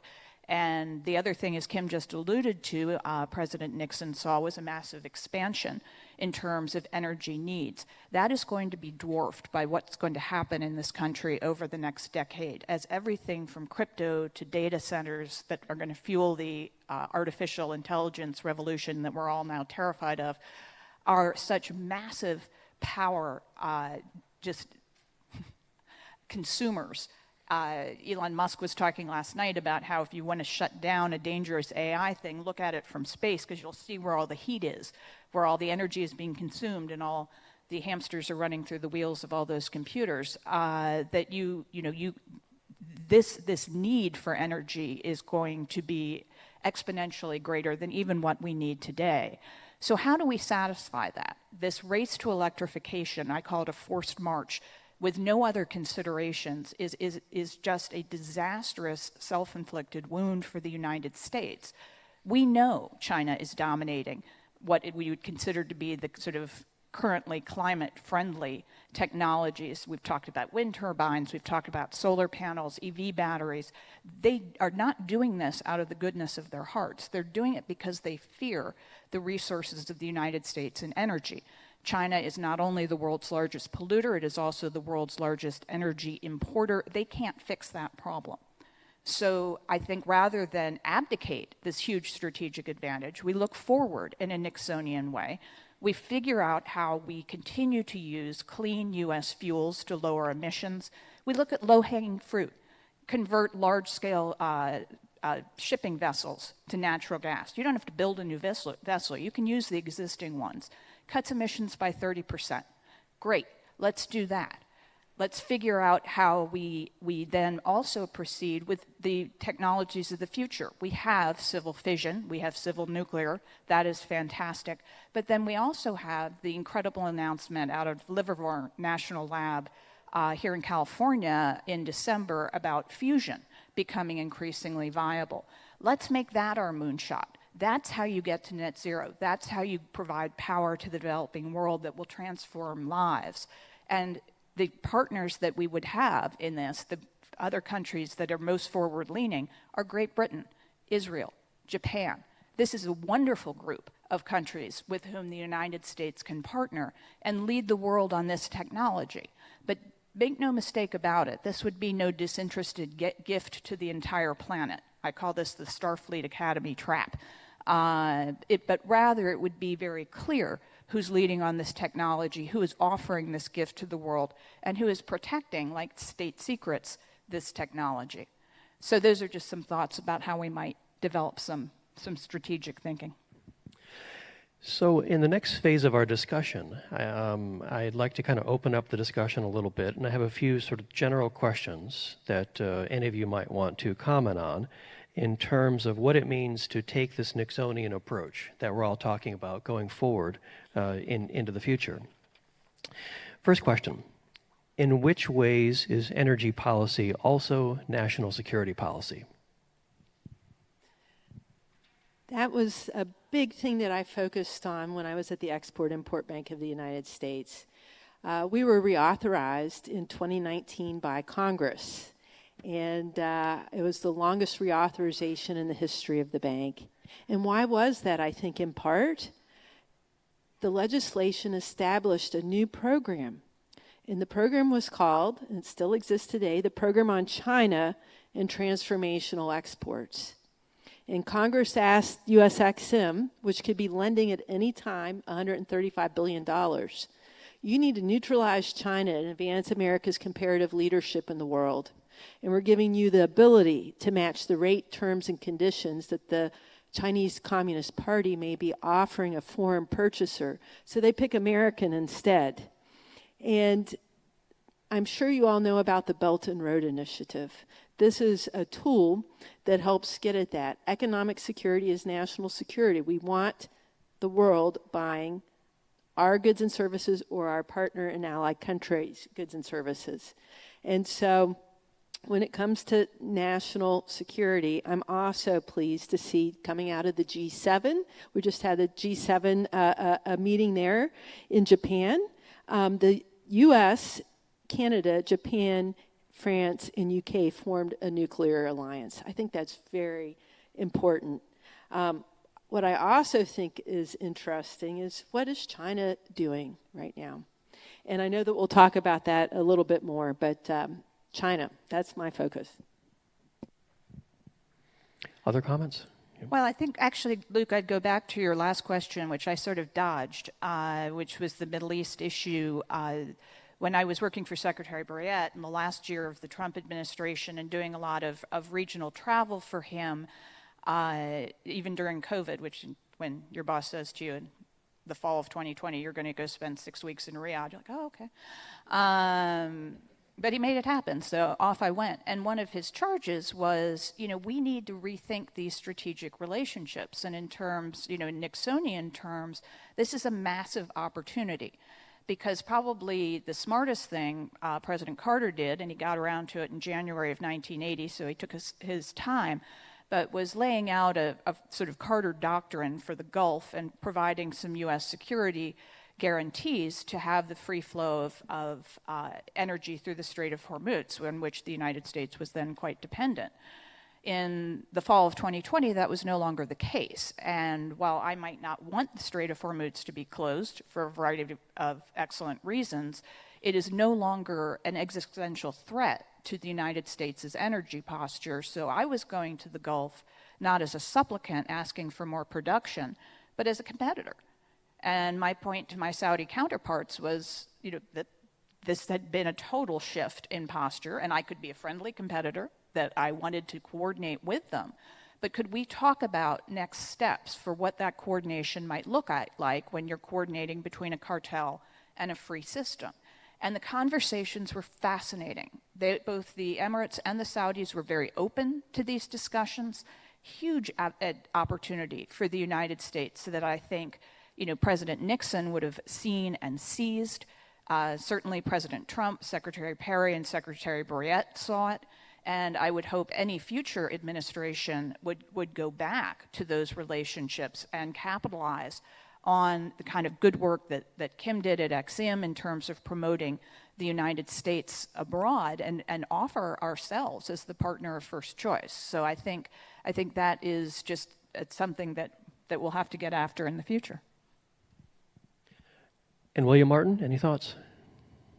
Well, I want to congratulate you for going to Riyadh for that long a time, and I want to thank Secretary Brouillette and also Mike Pompeo for the extraordinary job, and Kushner, that they did in Saudi Arabia. I mean, look at where the relationship is now. It's in shatters because our president said he didn't need fossil fuels. Well, let me tell you something. We need fossil fuels. We need a lot of fossil fuels, if not for us and for the developing countries. And we need clean coal, and we need nuclear power. And I'm encouraged by these comments, with XM. I'd like to see the World Bank and others step up multilaterally to support nuclear power, including the exciting area of small modular reactors. What would Nixon be concerned about today? He'd be very concerned about the fact that Saudi Arabia has turned to China as a friend. And what you're seeing here is that Russia and China and Saudi Arabia all of a sudden working together. And even our friend, I think, India is beginning to look around and say, gee, maybe I better join the other side. We are losing our alliances. The Trump administration, certainly Bush and Reagan, but I want to congratulate the Trump administration. You pulled together a lot of alliances here that were fabulous. And let's remember, we had no war. We had a good economy, and we didn't have COVID. So what's all this about, the personality of the president? I like the president, by the way, but I'm an old guy, but what can I say? I think he followed Reagan and, of course, Bush and Nixon, and let's face it, Eisenhower. If we take these great presidents and we say, what were the best things that came out of them? I think they were all very similar in a way, and I think they all stood for the same thing. And as we look to the future, but I can tell you there would be NSC meetings after NSC meetings now about what are we doing? How can we separate out Russia and China? When I was with President Reagan, first thing I did at NSC was to coordinate his international travel. We went to China. We tried to build on the Nixon approach. And by the way, Reagan liked China, but for some reason they've kind of gone a different direction now. We worked with Russia. We ended the Cold War. And by the way, one of the things that we negotiated was the ITER fusion agreement that is now in Carteret, France, which will give us the greatest hope for fusion in the future, working with our allies. And it takes time and it takes effort, and it's no fun to go to talk to the Europeans. I mean, really, frankly, to try to convince them. But the best thing we can do basically is to return to this Republican presidents that really care about foreign policy. And again, I want to say thank you for going to Riyadh, and Dan Brouette, he pushed LNG. The reason we're in good shape today is the Trump administration got us in a situation to export LNG to the ungrateful Europeans, by the way. Final point, developing countries. I agree we have huge energy needs here, but right now they are falling behind dramatically. And Russia and China will take advantage of that unless we step in through XM and other means. They'll provide nice energy, yeah, sure, dirty coal to the developing countries. And the developing countries will appreciate it too because they need electricity for development. While our current administration says, you got to go the green way. The green way is expensive. Maybe it's appropriate in our OECD countries, but not in developing countries. If we lose these developing countries, we lose the contest in the next 50 or 60 years. And the battleground is going to be energy and infrastructure. So let's dive a little bit further. It's come up a couple times, but let's dive a little further into the environment. In the last panel, I had a bit of a chuckle during the description of upgrading our capacity in our power plants due to wildlife and things. And being aware at Texas A&M for years of campus construction, I never learned Texas had so many birds until we were trying to build anything. And I remember that it was the golden cheek warbler who caused us so many headaches building anything on campus. But let's dive into the environment for a minute. Let me ask the same question, but two different ways, and allow you each to comment. So how do we fulfill America's growing energy needs without sacrificing the environment? Or how do we go green without sacrificing national security? Well, I would just say we have to start by not shackling any responsible environmental policy to the People's Republic of China. The current government of China has continued to build endless series of coal plants, even while they're protesting that they're interested in getting to net zero by 2050. We simply cannot abide by the fantasy that Beijing is suddenly going to become a responsible partner on climate. Under current management, they will not. They are trying to exploit it. And so I think unshackling a responsible climate policy from that fantasy has to be step one. And once you do that, you can look at how the United States has very effectively lowered emissions through the transition to natural gas, and how we can continue that good work, as I mentioned, through shipping. The great announcement yesterday out of Exxon and Chevron that they're partnering with Toyota to potentially come up with a greater degree of renewable biomass in the fuels that can power the cars we already have. We don't all have to race to an electric vehicle with a very dirty Chinese-produced battery in order to have these emissions lowered. We can do it through other means. Now, of course, we would need some of the same incentives that we've seen for the forced march toward electrification, but how much better would it be to have that be toward a non-disruptive technology that would allow the vast majority of Americans to use the vehicles they already have, the fueling stations that we already have, the kind of time frame for fueling that we're accustomed to, than to create this whole-scale transformation of society, which most Americans do not want, and we don't have to force upon them. So I think that's where I would start. As I noted at the beginning, it's all of the above. We've got to do all of the above. And clean energy, I think, is a red, white, and blue issue. And the future's bright. And I really want to encourage everyone to think about focusing on companies that can do this for our country. We need to deal with the regulatory red tape that we heard about last night and earlier today. It's a huge impediment, so we need to get our arms around that. And I don't know if you saw in the news, but Germany just ended nuclear power. They're taking down their reactors. And I just want to give you an idea of what they're faced with as we think about all of the above solutions for our country. German Chancellor Olaf Scholz speaking at the world's leading trade show for industrial technology, the Hanover Fair, he just stated that Germany has to build, and this is Germany, think about how much larger the United States is. Germany has to build 4 to 5 wind turbines every day, more than 40 soccer fields of photovoltaic systems, 1,600 heat pumps, and 4 kilometers of transmission network to become climate neutral by 2045. And he said it's going to be a tour de force. So America needs to get it going with manufacturing and investments in becoming independent through all of the above solutions. I also want to see us expand from green, the topic of green energy, to clean energy, because absolutely, as Mr. Martin said, it is key to independence and in our future. And William Martin, we give you the last word on this one once again.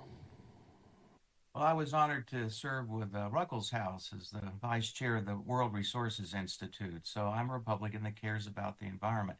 Also a Republican that cares about the cost, because I think if you look at the German example, and that's wonderful, their electricity prices have tripled.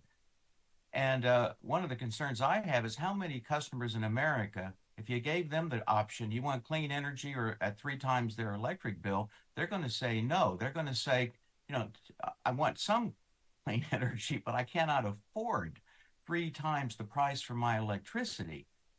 That's why I say we need, the Democrats always talk about what we need to do here, or even the G7, decarbonization, let's say. But the reality is the emissions are going up, as the panelists have said, in China and elsewhere. We need to reduce global emissions, and we're going to reduce global emissions by transporting more natural gas and replacing the coal plants. And this is where this is very key, because if I had an opportunity to debate somebody, or you know, in this administration, I could show them how Republicans are actually going to do better on the climate issue, because we care about natural gas, we care about nuclear energy, we care about clean coal. You know, the G7 just came out and said, oh, okay, it's okay to export some gas to the developing countries. But, you know, if we look at the development needs, and we look at the environmental needs, and we look at the energy security needs, and we look at the geopolitical situation of China and Russia competing for these same markets, then we can come up, I think, with a grand strategy at least cost and most effective. So I think this behooves the next Republican administration, when we take over in 2024, by the way, like you did with the famous Kissinger NSDD1. I remember talking about that with Keith Kellogg, you know, and Michael Flynn and KT. I mean, the point is, we've got it right in the Republican policy. It's interesting. It's all based on Nixon, but he gets no credit. But that's okay. I don't think he cares about getting credit. But this is why this is such a useful conference, bringing back with grand strategy and put all of these pieces together. And I think my panelists have put together more pieces than I have, but I think this is the task of the next Republican administration and the Energy Congress. Let me say one bit of information I found out. There was a debate in the Congress among the Republicans in the House for H.R. 1, which, by the way, is quite a comprehensive package. H.R. 1, that shows where they're putting energy security. And there was a debate, should it be energy dominance or should it be energy independence? And those wiser than me chose the word independence. So again, going back to Nixon, with all due respect to President Trump for achieving energy dominance, we're the party that can bring it to the table. So moving to our final question and our remaining minutes here of our discussion, I'm going to use you all as guinea pigs for something that I enjoy doing in the classroom for my students nearby at Chapman University. So we approach another presidential election in 2024. Perhaps once again it would be called the most divisive election in American history. We will see how the media labels it. But each of you have something important to say about the policies that are shaped by the candidates, especially as it pertains to energy. So a final round-robin approach here. How would each of you brief a presidential candidate on the subject of energy? I would come at it from an economic perspective, so support a whole of government approach. When Victoria and I served in the Trump administration, we had something called the DEAL team. I've heard from everyone around the world, America is hard to do business with because all of your agencies are stovepipe. You deal with this agency to get one program, another agency to do another. And so we really got at that by creating something called a DEAL team so that it's one-stop shopping approach. And so I would encourage future president, whether Republican or Democrat, make sure that we are seeing the needs of our customers around the world. Look at what our competitors are offering our customers around the world, potential customers around the world, and deal with it from a regulatory perspective, an administrative state perspective, so that we get rid of this red tape and complication so that they want to come back to us. I also want to be sure that our next president is focused on rare earths in lithium and these critical minerals. And I want to say, just being very respectful, that rather playing to the strength of U.S. energy abundance, the current administration is stumbling into another OPEC. And this time, it's for lithium and rare earths. So we do not want China to create an OPEC for lithium. And so I would encourage our next president and our current one not to let that happen. Well, I work for a 501c3, so of course I would offer this to any candidate of any party. But given my background in political hackery, I think it's unlikely the other side would take me up on it. I think the key thing for anyone going into 24 would be, take this bigger, make energy a metaphor for the role of the United States in the world, and that the United States should fuel the future. We are the hub of innovation. We are a hub of energy, literally to fuel that innovation and carry on into the next American century. And that the vast majority of Americans, is a small minority that want to take us for the first time in human history to a less dense, less productive energy source. No, we don't have to do that. Make this about the reverse of that, of taking us to greater energy, greater security, greater power, literally. And so figuring out how, as Kim was saying, we do that in terms of the regulatory environment. And I would also encourage them to, as the national security strategy, the national defense strategy are mandated by Goldwater-Nichols to be delivered to Congress, voluntarily deliver a national energy strategy, security strategy to Congress in your first year that will be a roadmap for where you're going in your term. And that can give clarity to the Congress on where the Congress should go. It can very importantly give clarity to private industry on the kinds of policies you're going to undertake so they can think about their long-term investments. And it'll give clarity to our partners and our enemies abroad about the United States' intentions in the energy field. So I think this is a huge winner for conservatives, and I very much hope any and all of our candidates embrace it. William Martin? Well, one thing, my colleagues have touched on everything, so I'm left with one thing, and I agree with them, by the way, 100%. One thing we haven't talked about, and I think it was a concern of Nixon's, is kind of regulation and strangulation. I heard that from some in Congress on the Republican side, that if you look at this IRA, this Reduction Act, probably only at most 20% can be implemented, and probably closer to 5% because of the problems of regulation. So if you think of the challenges of moving a pipeline through 5 states and then getting an export permit to do LNG, that's a concern of the Republicans. Or if you're a Democrat, how you actually get wind and solar on the transmission line. You see? Now, that to me was a wake-up call that we mustn't forget the fundamental reason that we're Republicans is to get business back to work and reduce government regulation. And again, I think that's something Nixon would do. So I would set up a kind of an interagency group that just looked at this issue. So this is what our priority is in energy, and then what do we need to do to actually make it reality? And that goes from Wall Street right down into the infrastructure, because we're going to go nowhere if we can't get rid of some of these needless regulations. I think we have time for one more quick question. As a baseball fan, I can't help but use a baseball analogy. So if Yankee Stadium was the house that Babe Ruth built, we're sitting here in the house that Richard Nixon built, or at least adjacent to the house that his father built outside, famously.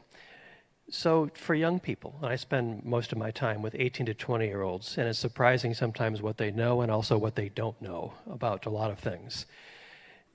For many young people, Richard Nixon is this far distant figure who can't possibly have any relevance to their lives any more than maybe Abraham Lincoln or something, or the American Civil War. So I asked each of the panelists, in terms of closing remarks, 50 years after a very consequential presidency, why does Richard Nixon still matter? As we've discussed, and as we celebrate the theme of this conference, the 50th anniversary of our energy policy for our country. That is so huge. He needs to get credit, and I'm so grateful that the Library and Foundation are putting this on so that we know this going forward. I would encourage young people also to learn about national archives at presidential libraries, and I would encourage academicians like yourself to do what we do as I prepare every month for the Nixon seminar. The archives here sends us Nixon's documents with his handwritten notes. I have, and you can get and look at his energy speech. What did he edit and where was he on all of this? It helps you become more passionate about the decision-making process in our leaders. So I think not only energy, but we're going to hear about a lot of big greats this year that Nixon made possible, including bringing home our POWs, which we'll be also celebrating the 50th anniversary of this year. So I would say this organization furthers his grand strategy, don't you? Because it's helping us take it forward.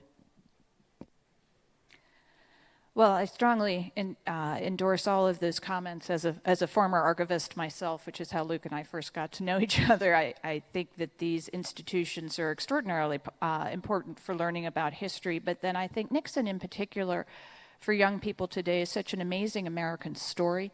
Across the trajectory of his career, including Watergate. I mean, that obviously was a horrible period in his life, but what has always been remarkable to me was his resilience, his ability to come back, to build this institution, to continue to serve the nation in many ways as a thought leader, as an author, and as, indeed a grand strategist, to continue to hammer away at the importance of having this forward-leaning vision. So I think if you are asking young people to figure out, what their trajectory might be, that their circumstances might look dire at any given moment, but that's the great promise of America. You can always come back, you can always contribute, and I think Nixon is literally the poster child for that, and so is a very powerful voice for our young people today. And William Martin? Well, when I was 12, I went out to the airport in Tulsa.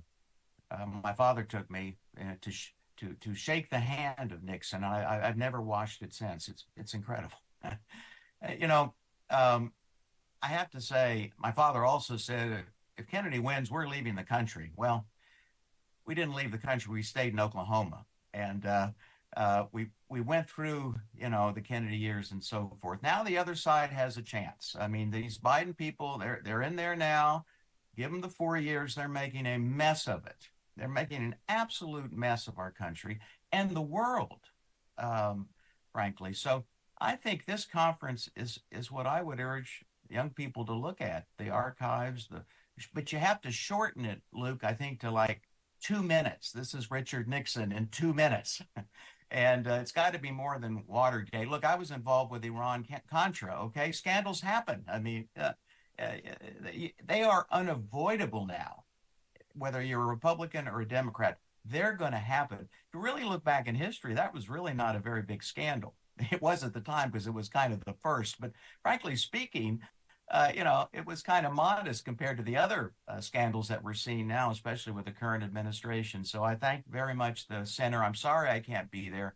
I would love to be there. But my panelists seem to have done a great job, and I adore their comments. And thank you, Luke. Luke, by the way, you wrote a book about Henry Cabot Lodge. I wrote a Harvard Business Review article with George Cabot Lodge, who was his son. It was 1974, and I looked at American ideology because George was very interested in that and had a famous daddy. And also, he had just run against Ted Kennedy and lost.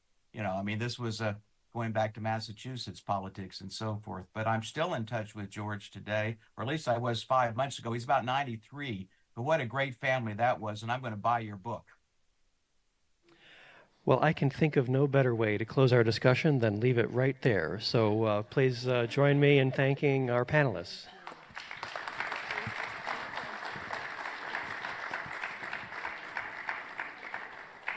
Ladies and gentlemen, this concludes our second panel. We will take a 15-minute break and be right back with panel 3.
Hey, Troy, how are you?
Perhaps the defining domestic issue of our time is how to balance the use with the development, with the implementation of traditional versus clean energies.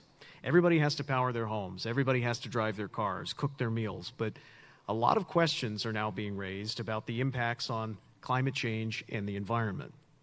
How viable, though, are California's plans to transition to an all-new clean energy car fleet by 2035? Or the Biden administration's recent effort to regulate vehicle tailpipe emissions with a goal of making 75% of cars on the road electric in a mere 9 years? And what effects on the power grid will these changes have? What is the impact of the Ninth Circuit Court's recent ruling just a few days ago that the city of Berkeley cannot ban gas-powered stoves, thanks, in fact, to a Nixon-Ford-era law called the Energy Policy and Conservation Act? And what about nuclear power? Isn't it just waiting to be tapped? I raise a lot of questions, and we recognize that there's not a lot of balance or synthesis to these issues. But to walk us through it, as we chart a path forward, I'd like to welcome back to the stage Danielle Butcher Franz, who will introduce our third and final panel.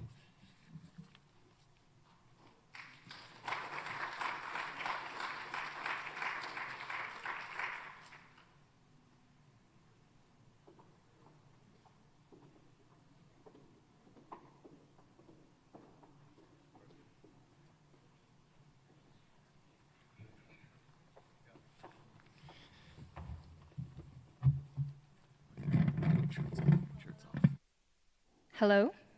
Hi, everybody. Thank you for joining us for our final panel of the day, Fueling the Future, Traditional Energy versus Clean Technology. You have already heard from me here today, so please join me in welcoming our panelists. Thank you for being here. And I want to get us kicked off by giving each of you the opportunity to do a brief introduction, talk about the work that you have engaged in that you're most proud of, and also talk a little bit about your personal why. What motivates you to work in the energy space, and why did you agree to be here today? Ambassador, if you'll get us kicked off. Starting with me? Do I need to turn this on, or is it on? I think they're on now. All right. Well, you can't represent the United States Senate from Texas for 20 years without talking about energy, knowing the importance of energy. And of course, it has been a passion for me for all that time and before. And I think that what's great about Texas is that we do have, of course, a leading edge in the traditional oil and gas production. We're also a leader in the renewables. Solar and wind power are very much a part of our grid. We are thinking ahead and want to continue to be a leader. I did a lot of work in the Senate for wind energy and working with our universities on wind energy, and of course solar is so very important. So we're there. But I want to just take a few moments because my most recent experience, I think, has colored the whole issue of energy is security. And we can't talk about our country being secure in our own way of life if we aren't energy independent. We are now looking out toward the great power competition.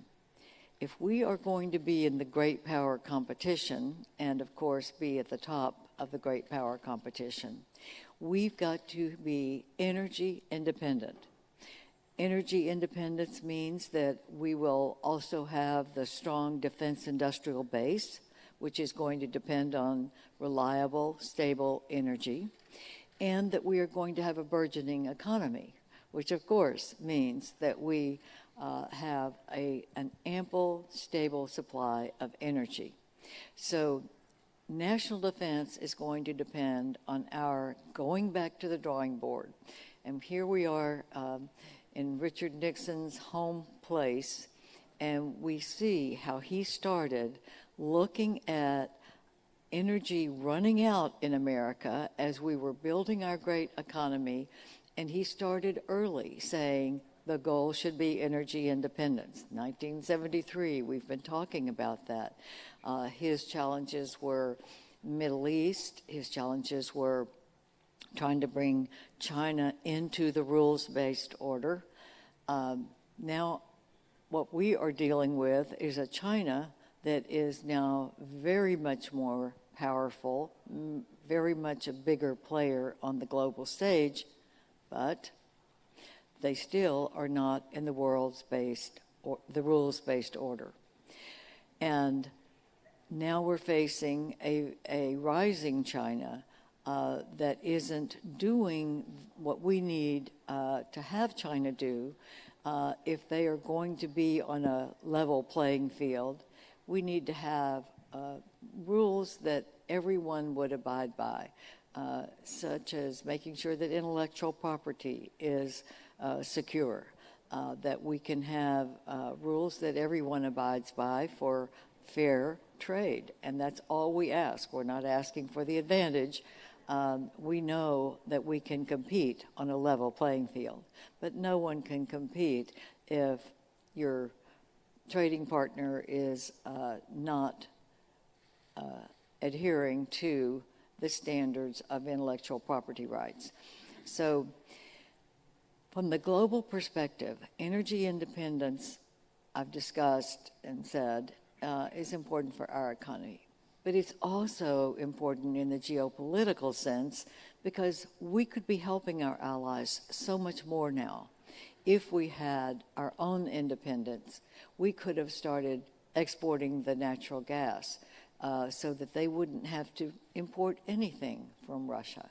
And instead of our being independent, we're now looking to countries that don't produce energy as clean as we do to try to make up for not being independent ourselves. What we need to do is be independent so we can help our allies and then bring in more allies. Because if we're going to have a leverage for keeping that level playing field, it's going to mean that the big economies of the world are going to be united. And I know we'll talk more about that as we go forward, but economic leverage is what we have. That's why we have the European allies, the Asia-Pacific democracies, the Middle Eastern partners that we have. NATO, as most people know, is 31 allies that have pledged their lives and treasure on all of each other. If one of us is attacked, we're all attacked, and we will be in. That's a commitment that is inviolate and one that we will always abide by. And most people know that it's only been invoked once, and that was for the United States after 9/11 when we were attacked. Our NATO allies came in with us. We went to Afghanistan together, and we tried to wipe out the terrorist networks that had fomented and resulted in 9/11. Now, we must make sure that we reach out beyond the 31 to our 40 partners. We have 40 partners of NATO. The Asia-Pacific, we just mentioned, our partners like Australia, New Zealand, South Korea, Japan, that work with us now much more jointly to become more integrated in our mutual security so that we will keep our way of life and not allow any other country to invade or use leverage against our way of life. And we have seen that beginning to get stronger in the world, and that's why our unity with our natural partners should be protected and continue to develop so that we are all there together if any other country tries to invade any one of us, including our partnerships as we go forward and start strengthening that alliance as well. And energy is at the center of making us all able to keep our strong economy, to keep our way of life, and to secure the people of our countries. Thank you, Ambassador. Secretary? Can you hear me? Oh, yeah. Wow. Thank you. Thank you for having me today, and I look forward to the conversation we're going to have.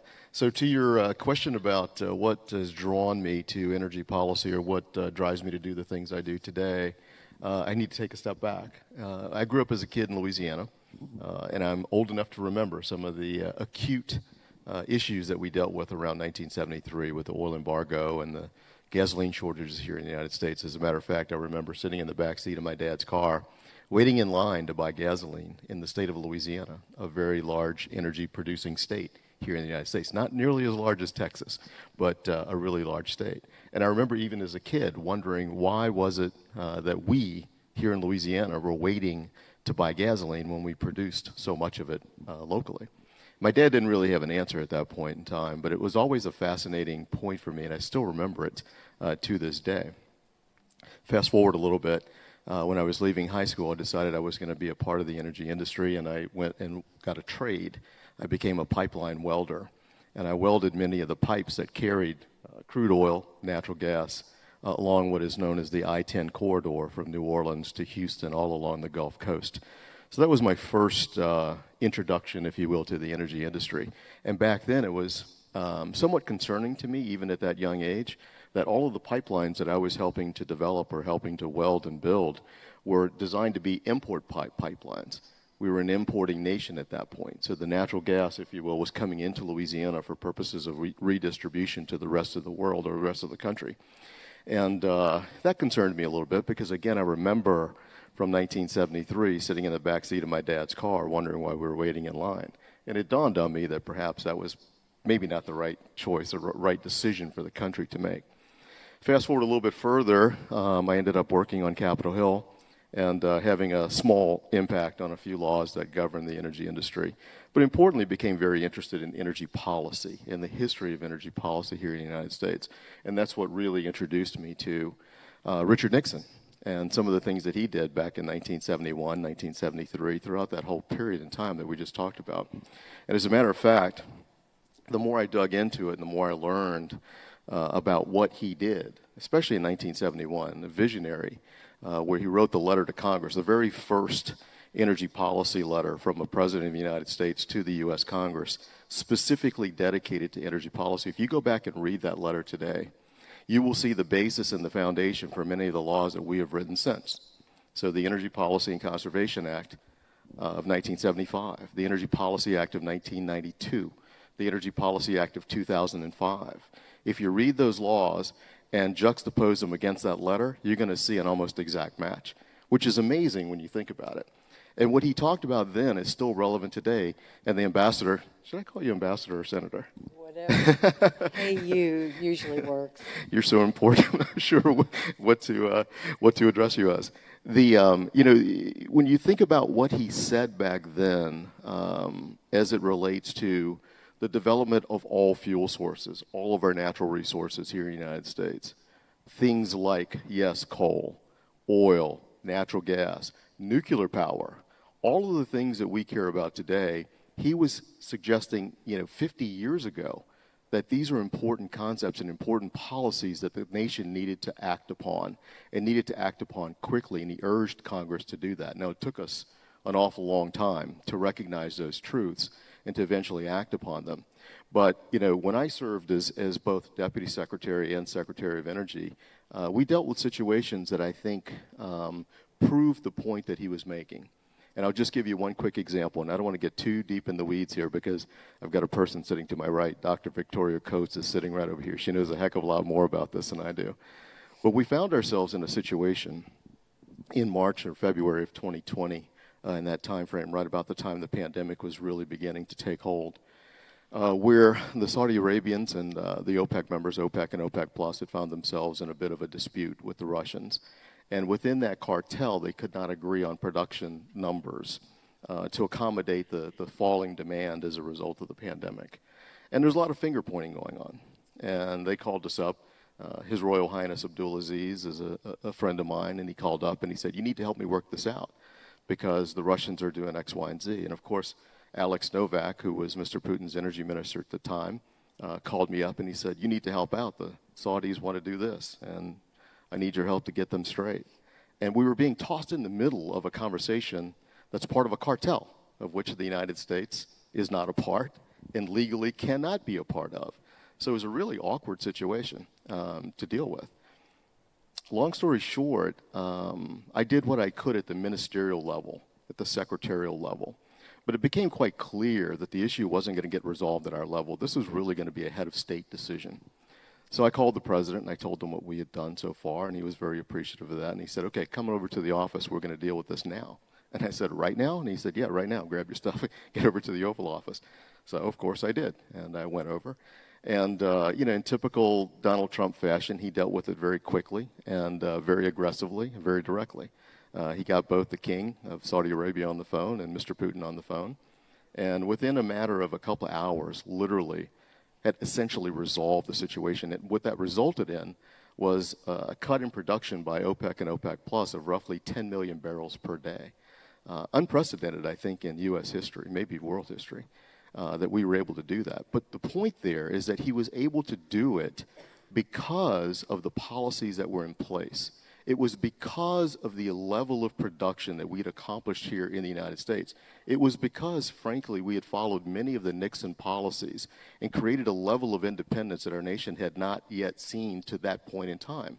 And it was that position of strength that President Trump was able to bring to the table to force the other two parties into some acquiescence on their production numbers and get them to agree with what he wanted them to agree to. To my knowledge, I don't think any president had that luxury, certainly not in my lifetime. President Bush is a fantastic leader, and I was honored to serve in his administration as well as an assistant secretary of energy. But I can tell you, I don't think he had that level of leverage in that type of conversation. We were a strong nation at that point, but I don't think he had that. And certainly I don't think any president following President Bush had that leverage as well. So it speaks to the very importance of energy policy and what we do. And that's why I hope today in the conversation that we have, we focus on some of the decisions that we've made as a nation more recently. Because I happen to think that as we think about what the outcomes of those decisions will be, some of them are not good. And we saw that with our president asking OPEC to produce more in order to relieve some of the strain that we have here in the United States with regard to energy pricing. Those are not good steps and not, in my view, the right direction we should be taking energy policy. So thank you for the opportunity to be here. I look forward to the conversation, and I look forward to your questions. Thank you, Secretary. Last but certainly not least, Todd joining us online. Can you finish us out? Great, thank you. It's wonderful to be with you. I really wish I was in California, but it is 70 and sunny here in Washington, so not terrible. Look, I think I'm here to give more of a global perspective on the role of energy and potential for the United States to use energy for our own national interests. And really, we've talked a lot already about U.S. oil and gas power. I'd like to talk about electricity, because electricity is really something that we all take for granted. When I logged in, I didn't worry that I wouldn't have electricity to join you today. If I was starting a business, whether I could get electricity or not would not make the list of the top 1,000 things I would be worried about. But for a huge portion of the global population, they cannot take electricity for granted. We often hear the statistic that 1 billion people lack access to electricity. That means 1 billion people have zero electricity. The situation is actually much worse. Nearly half of humanity experiences a power outage at least once a month. And I know what happens when a power outage happens in my home or at my business. Everything shuts down. And if this was happening every week, every month, it would be an absolute disaster. And that's really the reality that most people in the world live with today. And it's not good for humanity, but it's also terrible for the economy. And it's also creating opportunities for our strategic competitors. I've certainly been frustrated in watching the United States have so much potential to support electrification around the world and not always using that electrification. I came to energy sort of a weird way. I was an economist who, by complete accident, wound up being the West Africa deputy for Secretary Condoleezza Rice. It was a great honor to serve her and to serve at the State Department and for my country. But one of the absolute foundational realizations I took away from that experience is, with every ally that we were sitting down to talk with, we would ask them for help rooting out Al-Qaeda networks, for help fighting polio and HIV/AIDS. We'd ask them for help on democracy, help with all of our national security interests. And almost every single one of our allies across Africa was asking for, in return, was asking for U.S. help in getting more investment in infrastructure, particularly in the power sector. So when I left government, I went to a think tank, the Center for Global Development, and started working on how do we solve energy poverty so that everyone around the world can take electricity for granted. And I do want to just share a little personal moment that really crystallized for me the scale of the problem. I'm a data nerd. I was working with all of the data about these huge gaps in electricity use between the rich world and the poor world. And over the weekend, I had to go buy a new refrigerator with my family. And I was in the appliance store, and you've probably seen, but probably not really paid attention to these little yellow Energy Star tags on every appliance.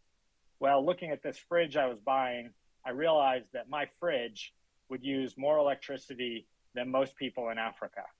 And it really, for me, just showed an example of how one of the greatest or one of the worst manifestations of global inequality is in the energy sector.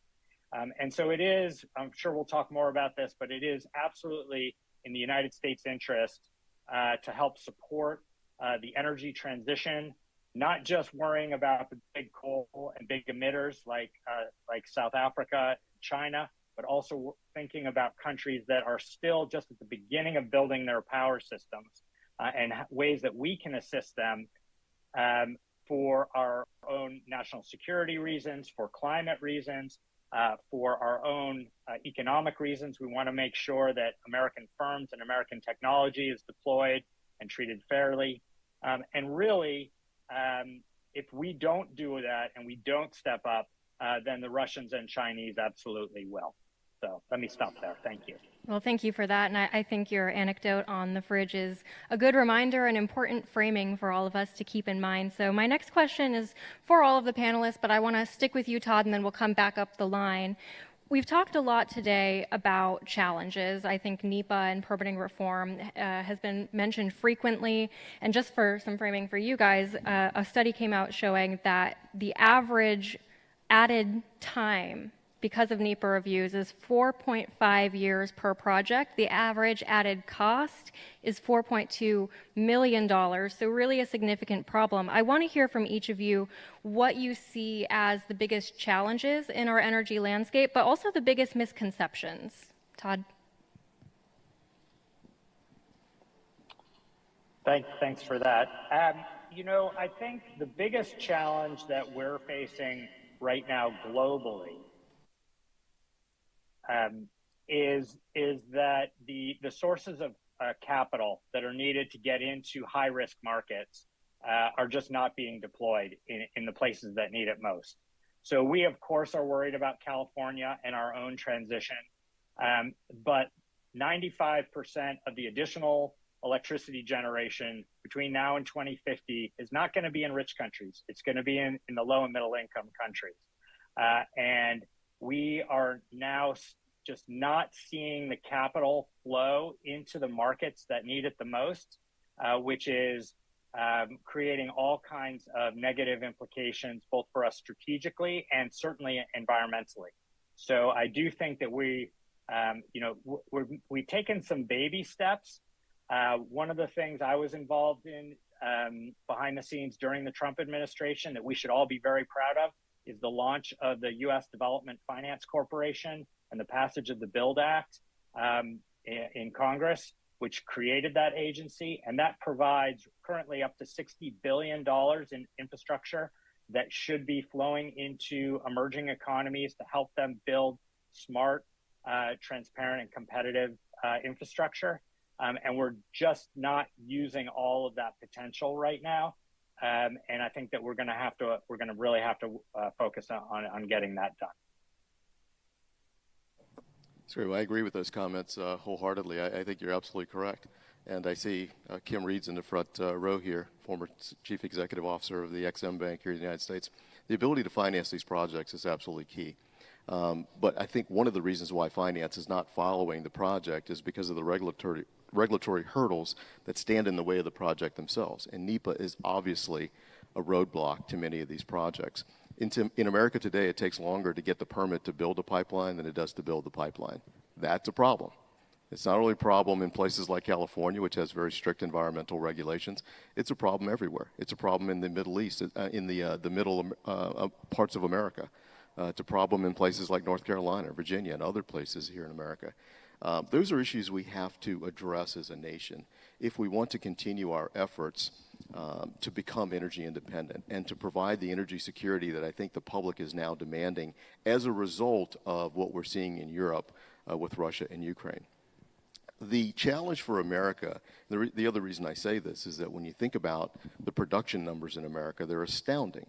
They're absolutely astounding. I mean, in 2020, we became the largest producer of oil and gas in the world. We were larger than Saudi Arabia and larger than Russia. Think about that for a second. So production is not really our issue any longer. What our primary roadblock or our primary hurdle is the infrastructure needed to get that product to market, to get it to the ocean, to get it around the world to help our allies, to get it to places like Africa where there's a huge energy demand and it will continue to grow, simply to get it to other parts of the United States. I mean, it's becoming a larger and larger challenge. And I think one of the reasons for that, and I don't have a perfect answer, I don't have a crystal ball, but one of the reasons I think is that we've lost our balance between our concern for environmental stewardship and energy security. For a very long period of time in American history, we viewed energy policy almost exclusively through the lens of climate change, almost exclusively through environmental impacts. Are those important? Absolutely they are. Should this industry, the industry that I'm now in, I run an energy company out of Houston, Texas, should we be concerned about things like methane emissions? Absolutely. Should we be held to task for those emissions? Absolutely. No one is arguing against those things. But it is important that we understand that we can meet environmental goals sometimes by replacing certain fuel sources. If we are to replace coal, for instance, a more carbon-intense fuel with natural gas, we will reduce the environmental emissions not only here in the United States, but globally. And we will still meet those 2030 and 2050 goals if that is our ultimate goal. But what we can't do is continue what we've done for the last couple of decades, and that is to view everything in the energy space as something related to climate change. It simply doesn't work. There must be a balance between our security needs here in the United States and around the world and our concern for environmental stewardship. I'm going to go from where you just left because I think Dan said it perfectly, that we've got to look at the challenge of bigger economies. As Todd mentioned, we're going to have the countries that are not really don't have the energy capacity to really invest and build their own economies, but they're going to. Look at a country like India that now is the biggest population in the world, and with their energy needs, we need to be looking at helping to produce clean energy, working with the countries that are building in their economies. But building on that, you say the question is, so what are our obstacles? It's really regulatory stability. That is what keeps us from being able to take the next step after production. We could be producing so much more. And in fact, some people say, well, but you have all these leases that are out there that are not being produced. Well, they're not being produced because we aren't giving the indication that there is going to be a regulatory stability, that if we make those investments, $25 million to go into the ocean deep or to do more fracking, that we have to know that we can recoup those costs and then make a profit. And that's where the stability isn't there. And Bob Martin said this morning, well, we need an energy policy. We need an energy policy because if we had a policy of what we wanted to do with the renewables, with the research for batteries that could be making wind and solar more stable, if we had that with its regulatory regime that goes with our policy, and also expanding our refineries, expanding our pipeline capabilities, and know that if we make those investments, we'll be able to get the production into the marketplace and be able to export it for more trade and more help for our allies. So if we had an energy policy, then we would have regulations that would have to meet those policies, and we would have then all of the above. You know, this panel is traditional versus the new energy. It should be and. It should be traditional and the new sources of energy, because we all want to have the clean goals for the future. And we're going to need that as more economies grow. We're going to have to work toward having the availability of the clean energy and also the affordability, which is what we're looking at now. So then you say, and what are the misconceptions? The misconception is that we can do away with oil and gas, all the fossil fuels, and go all clean all the way, and everything will be fine. We can't do, we have to do it step by step. We can't do it tomorrow. We have to have the stable energy that also supports the research for the future energies and transition. We are in a transition period, which we all know and agree is the right goal.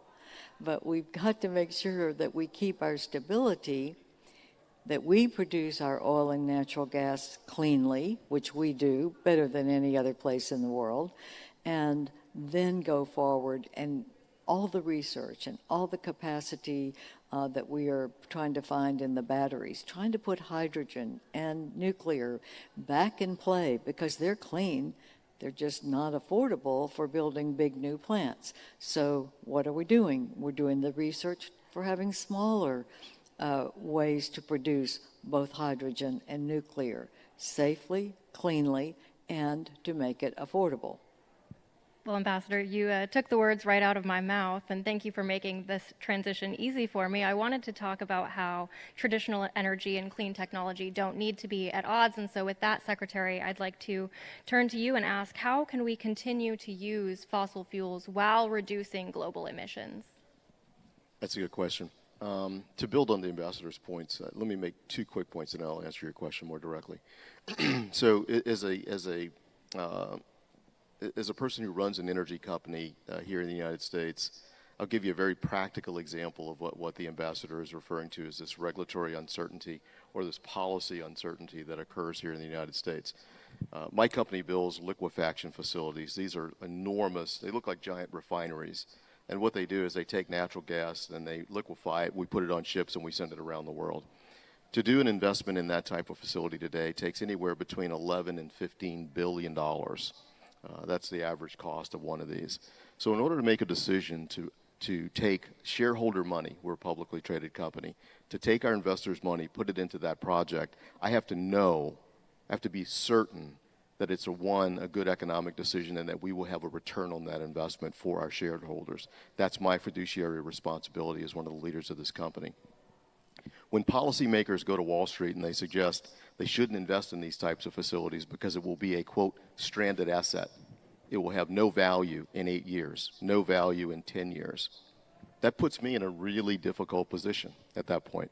Because if that policymaker happens to be a regulator, then I'm in the position of making a capital decision with the knowing or with the knowledge that this asset the government may extract or may expropriate the value of that asset by 2030, which is only 7 years away. These things take about 15 to 20 years to get the return on those enormous amounts of capital. So I can't make the investment, and I think that's what we were talking about earlier. Why doesn't the money follow some of these markets that are almost obviously underserved? That's the reason.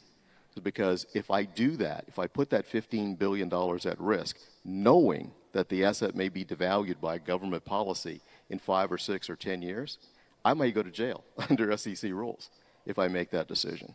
So I'm not going to make it. I'm not going to put that money at risk. It's just that simple. The second point is, when we talk about transition, I think it's important for us, and I go back to the letter that President Nixon wrote in 1971. If you look at it closely, he uses the word transition, or maybe it was the 73 letter. You go back and you read it, he uses the word transition in the very first sentence of that letter. Now, it obviously meant something different back then than it does today, but I think we ought to further redefine that word. So, the ambassador spoke to this just a minute ago. When we think about transition, we often think about it in the most simplistic term. We're moving from something to something else. In this case, there's a policy group that's out there today that suggests we should move from fossil fuel production to renewable fuel production, only renewable fuels in certain cases. That's never happened in human history. You can pick the time frame, 100 years, 1,000 years, 1,000,000 years, 2,000,000 years, I don't care. It has never been the case in human history that we have transitioned away from one fuel source to another, not ever. Not even whale oil, which we still use today in certain parts of the world. We use more biomass today than people did 1,000,000 years ago. We use more wood, more types of cellulosic fuel sources. That's biomass. We use more of that today than we ever have. We use more coal today than we ever have. We use more natural gas. We use more oil. We use more nuclear power. And yes, of course, we use more renewable fuels. Why?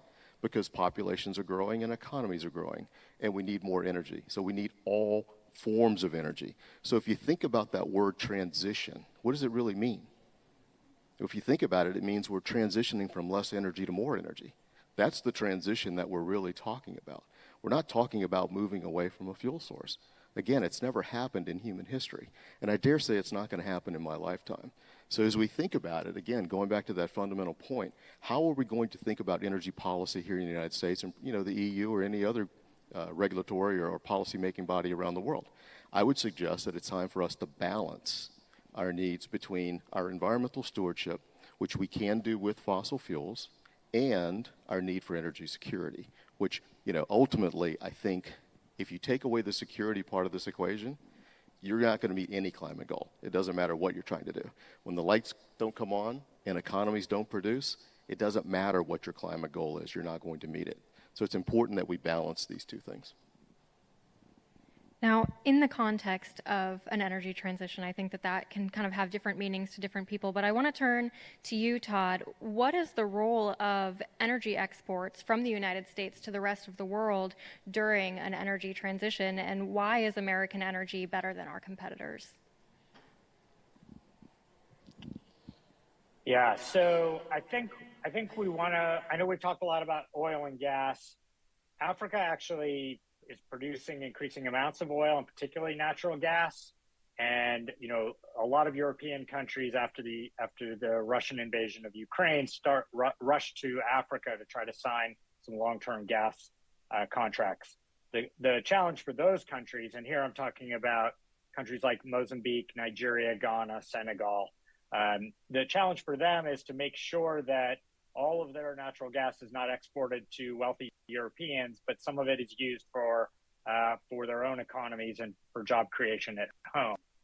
That's a very important reason that the United States needs to stay involved in downstream power production, including gas-fired power plants that actually pair quite nicely with solar.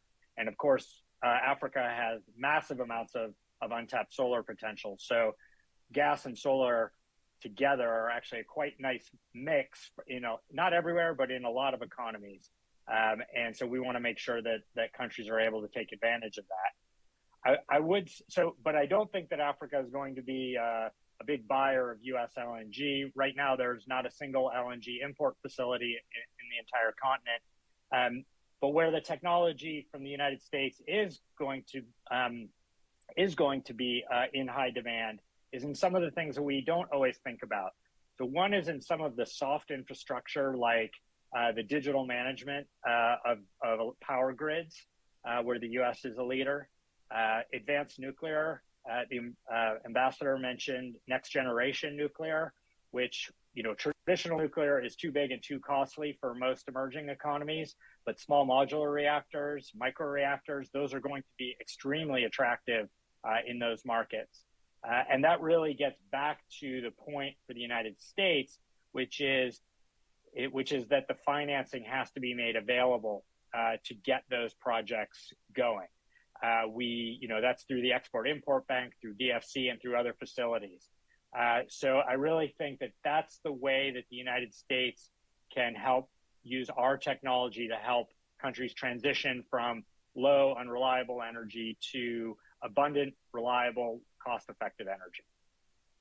Now, thinking about domestic energy production and the energy transition, I think that oftentimes there are communities that are left behind in these discussions. So I want to turn to you, Ambassador. How can we ensure that these communities that have depended on the jobs and security of traditional energy are heard and included in any sort of energy transition?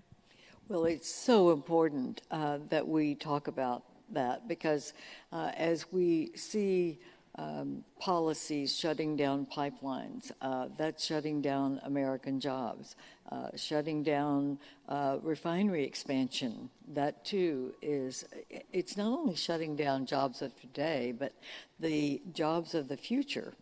If we have the expanded refinery space, if we have the pipelines to carry our fuel to export, that means we're going to be building our economy, and the economy means jobs. And, I do think that our members of Congress, bipartisan, agree with that. And I think what the Secretary said several times is, maybe we're just putting the climate change up there without looking at the whole picture.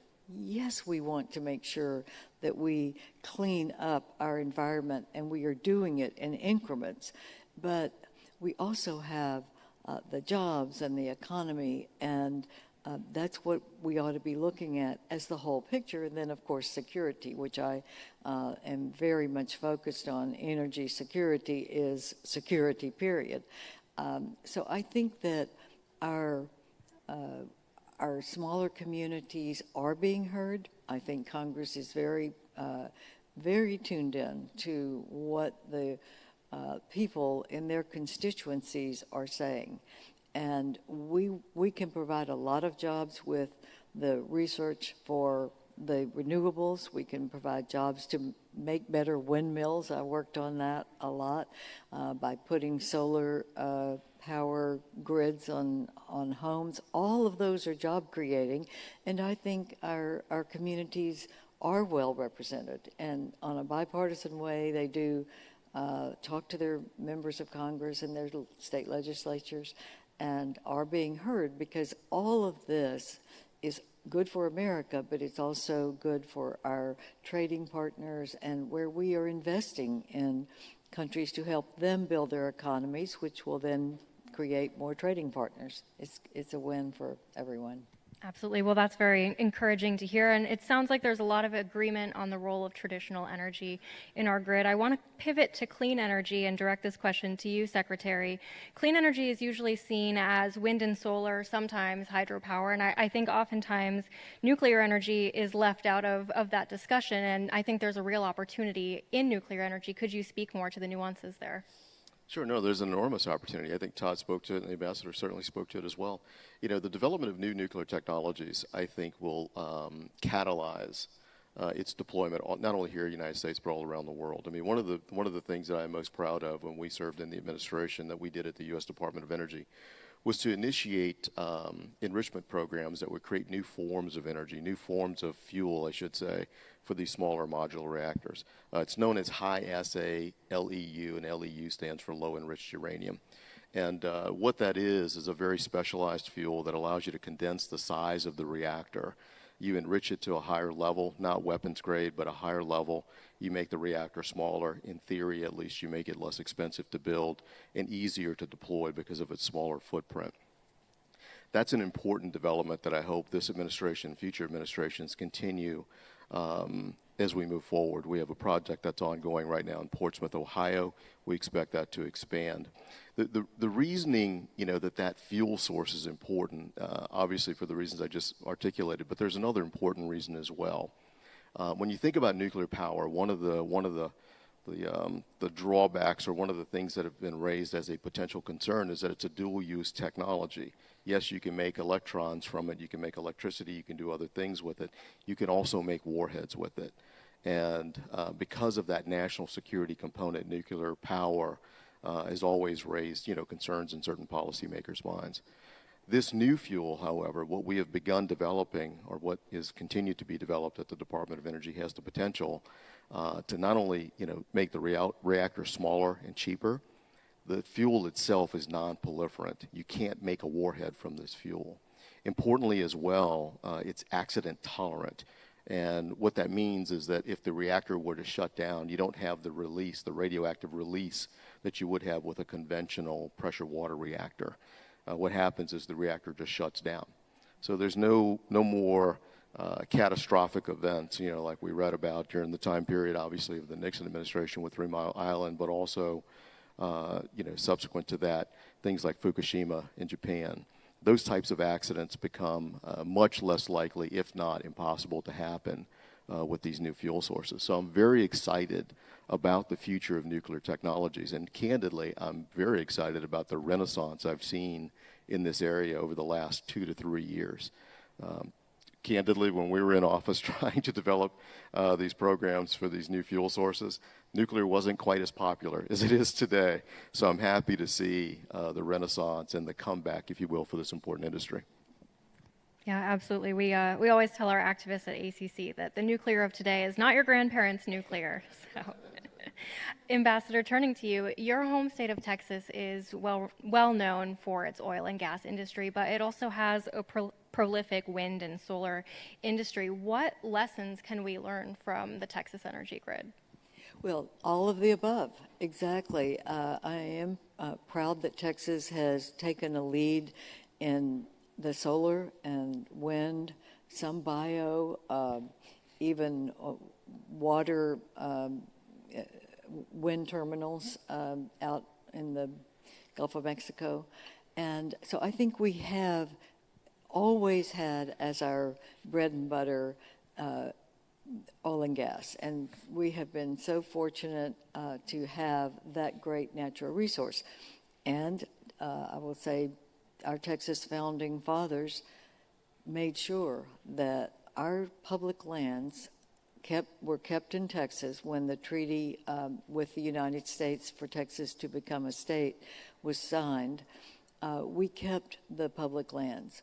And our founding fathers in Texas then they reserved the public lands for our educational institutions.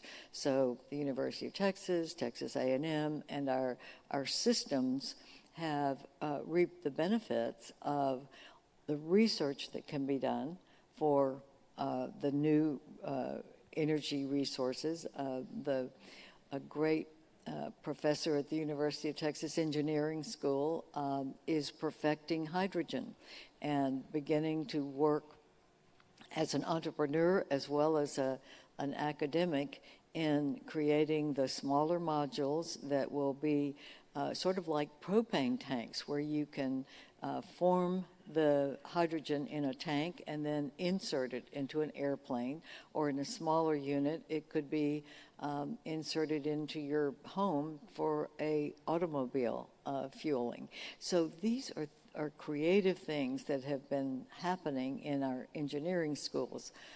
because we have put that oil and gas money to work for the future. So I think that we have been a leader, certainly in the traditional forms since Spindletop, but now we are looking to the future and know that for all of us, we want that clean climate energy capability so we can have it all, have a strong economy, strong job creation, clean environment, and do it the right way. Absolutely. I think Texas makes a great case for what to do. It was mentioned earlier today that Germany makes a great case for what not to do. So, Todd, I'm going to direct this to you, and then if the two of you would like to chime in afterwards, please do. What do you see as Germany's biggest mistake, and what can we do to avoid that here in the United States? Okay, so again, I'm going to talk about Germany's role globally instead of I'll let the others talk about what Germany's doing that's hurting itself. But you know, while Germany is turning off its nuclear plants and revving up its coal, it also has unfortunately been a leader in trying to curtail finance for poor countries that want to use natural gas. And I think that they've decided they're going to live with that hypocrisy. But it's not playing a constructive role, and to the extent that the United States is seen as aligned with some of the European positions, which are much more stridently climate focused than the United States, it's only to our detriment. So I hope that the United States is going to be able to carve out its own position and be seen as I think we'd like to see ourselves as a global leader on energy. That we're not just going to focus on doing this for ourselves, but actually helping to build a global energy system that serves long-term American interests.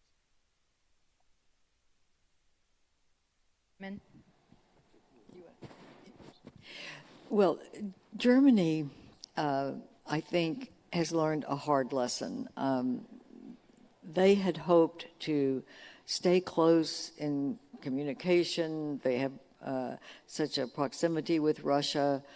They wanted to keep those lines open, and despite our strong objections through Republican and Democratic administrations against the Nord Stream pipeline 2, nevertheless, Germany kept going forward. And it took the invasion of Ukraine by Russia to finally stop that disastrous decision to rely on Russia as a potential partner that would play fair. We saw what Russia did to Ukraine years ago when they cut off the gas into Ukraine because they could, because the Nord Stream 1 was doing that. And why the Europeans wouldn't understand that Russia would do the same thing to them is hard for us to believe. And, you know, when I was at NATO, the Eastern Europeans that broke off from the Soviet Union, they understood the Russians, and they were always very strong in saying, you cannot trust the Russians. You should not have the Nord Stream 2. You shouldn't depend on Russia for anything, because they will, Putin, as long as Russia is led by Putin. And I want to emphasize that I am not against the Russian people. I want them to have a good way of life, but they're not going to have it as long as Vladimir Putin is the head of their country. The Eastern Europeans understood that so well, and now I think all of Europe is understanding it. But the Germans took Nord Stream 2, and now they're having to pay the price. I think that they have continued to make a mistake by closing their nuclear plants and keeping coal open. That just doesn't make common sense to me. And I had hoped that they would maybe reopen the nuclear plants, which France has shown you can do in Europe very environmentally safely, but also France has found a way to use the waste of the nuclear production to a good use. Germany could take from that. So I would say what Germany is doing right is, number one, they have been a very strong ally. They have appreciated America because of the German Marshall Fund after the war. They have been with us in so many areas, and they are an ally that has not wanted to lead in security because in the aftermath of World War II, they didn't want to be considered a lead in security. Now they are beginning to start being more helpful in the security arena. I think they will see the light on energy. They are building more of the receiving facilities for natural gas. They will buy from America and other allies. And there is natural gas being produced in the high north, which they will be able to do. Germany doesn't move as fast as I would like, but I think they will be going in the right direction. And when they have seen the mistake of the Nord Stream pipeline, that they will adjust and they will come back into the fold. But they have certainly been a model for what not to do, which I think they would admit themselves. I agree with all of those comments from both of the speakers. I think they're very, very appropriate. You know, when I think about Germany, I applaud, you know, what they've done with regard to their recent decisions on things like regas facilities in the north part of Germany. That's important. When I think back on our conversations with you, Ambassador, in NATO, as well as with former Secretary of State Mike Pompeo and I, when we had like countless conversations with Germany and our friends in Europe about their dependency upon Russian gas. We could boil down all of the arguments, I think, very simply into, you know, a couple words. What we were urging was that they diversify their supply and, importantly, diversify their suppliers. Supply meaning different types of energy, not only natural gas, but nuclear power, renewable power, obviously. And I think the most recent decisions that Germany's made to close their nuclear facilities potentially is problematic for them, because the technologies today with regard to battery storage, long duration, grid scale battery storage, does not yet exist to provide base load electricity. Todd mentioned earlier when we were first starting this conversation, he didn't have any concerns about his lights coming on today when he came into his house or he came into his office. That's base load electricity. Those lights always come on here in America, at least we hope they always come on. What Germany is doing with the closure of their nuclear facilities is eliminating one source of base load energy supply. That could prove to be problematic for them in the long term. And I hope that there is some reconsideration very shortly of some of those fundamental policy decisions.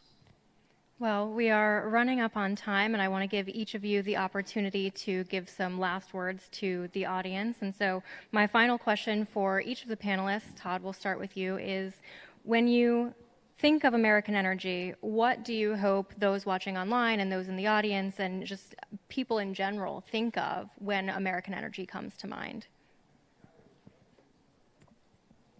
Well, I think one of the great things about American energy is how diverse it is, and that we have so many different sources, and that we should remember that in thinking about not just our own future energy choices, but particularly when we're working with allies to help them make choices, that all energy is not the same.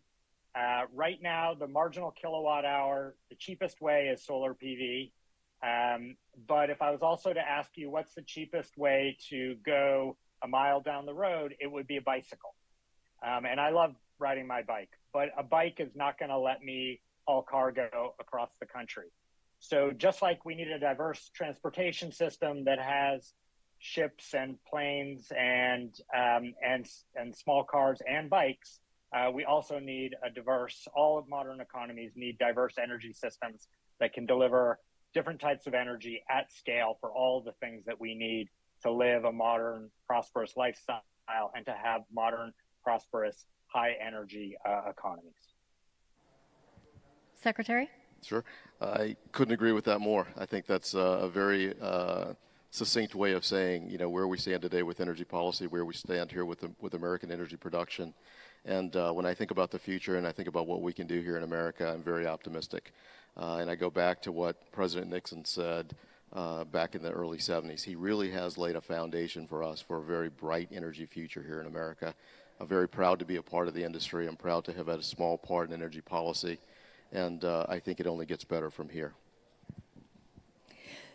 I think what I would like for people to say is that we saw the problem in 2022, 23, and we did what Americans do. We addressed the issue by having an energy policy, by having a regulatory environment that encouraged investment, encouraged business, encouraged job creation, encouraged creativity in our country, and that we, in 50 years, we will be the leader of a global energy revolution that will continue to include oil and natural gas that's cleanly produced without effects on the environment, that we will help that we have helped our allies and partners who have been willing to put the global good first for a clean environment,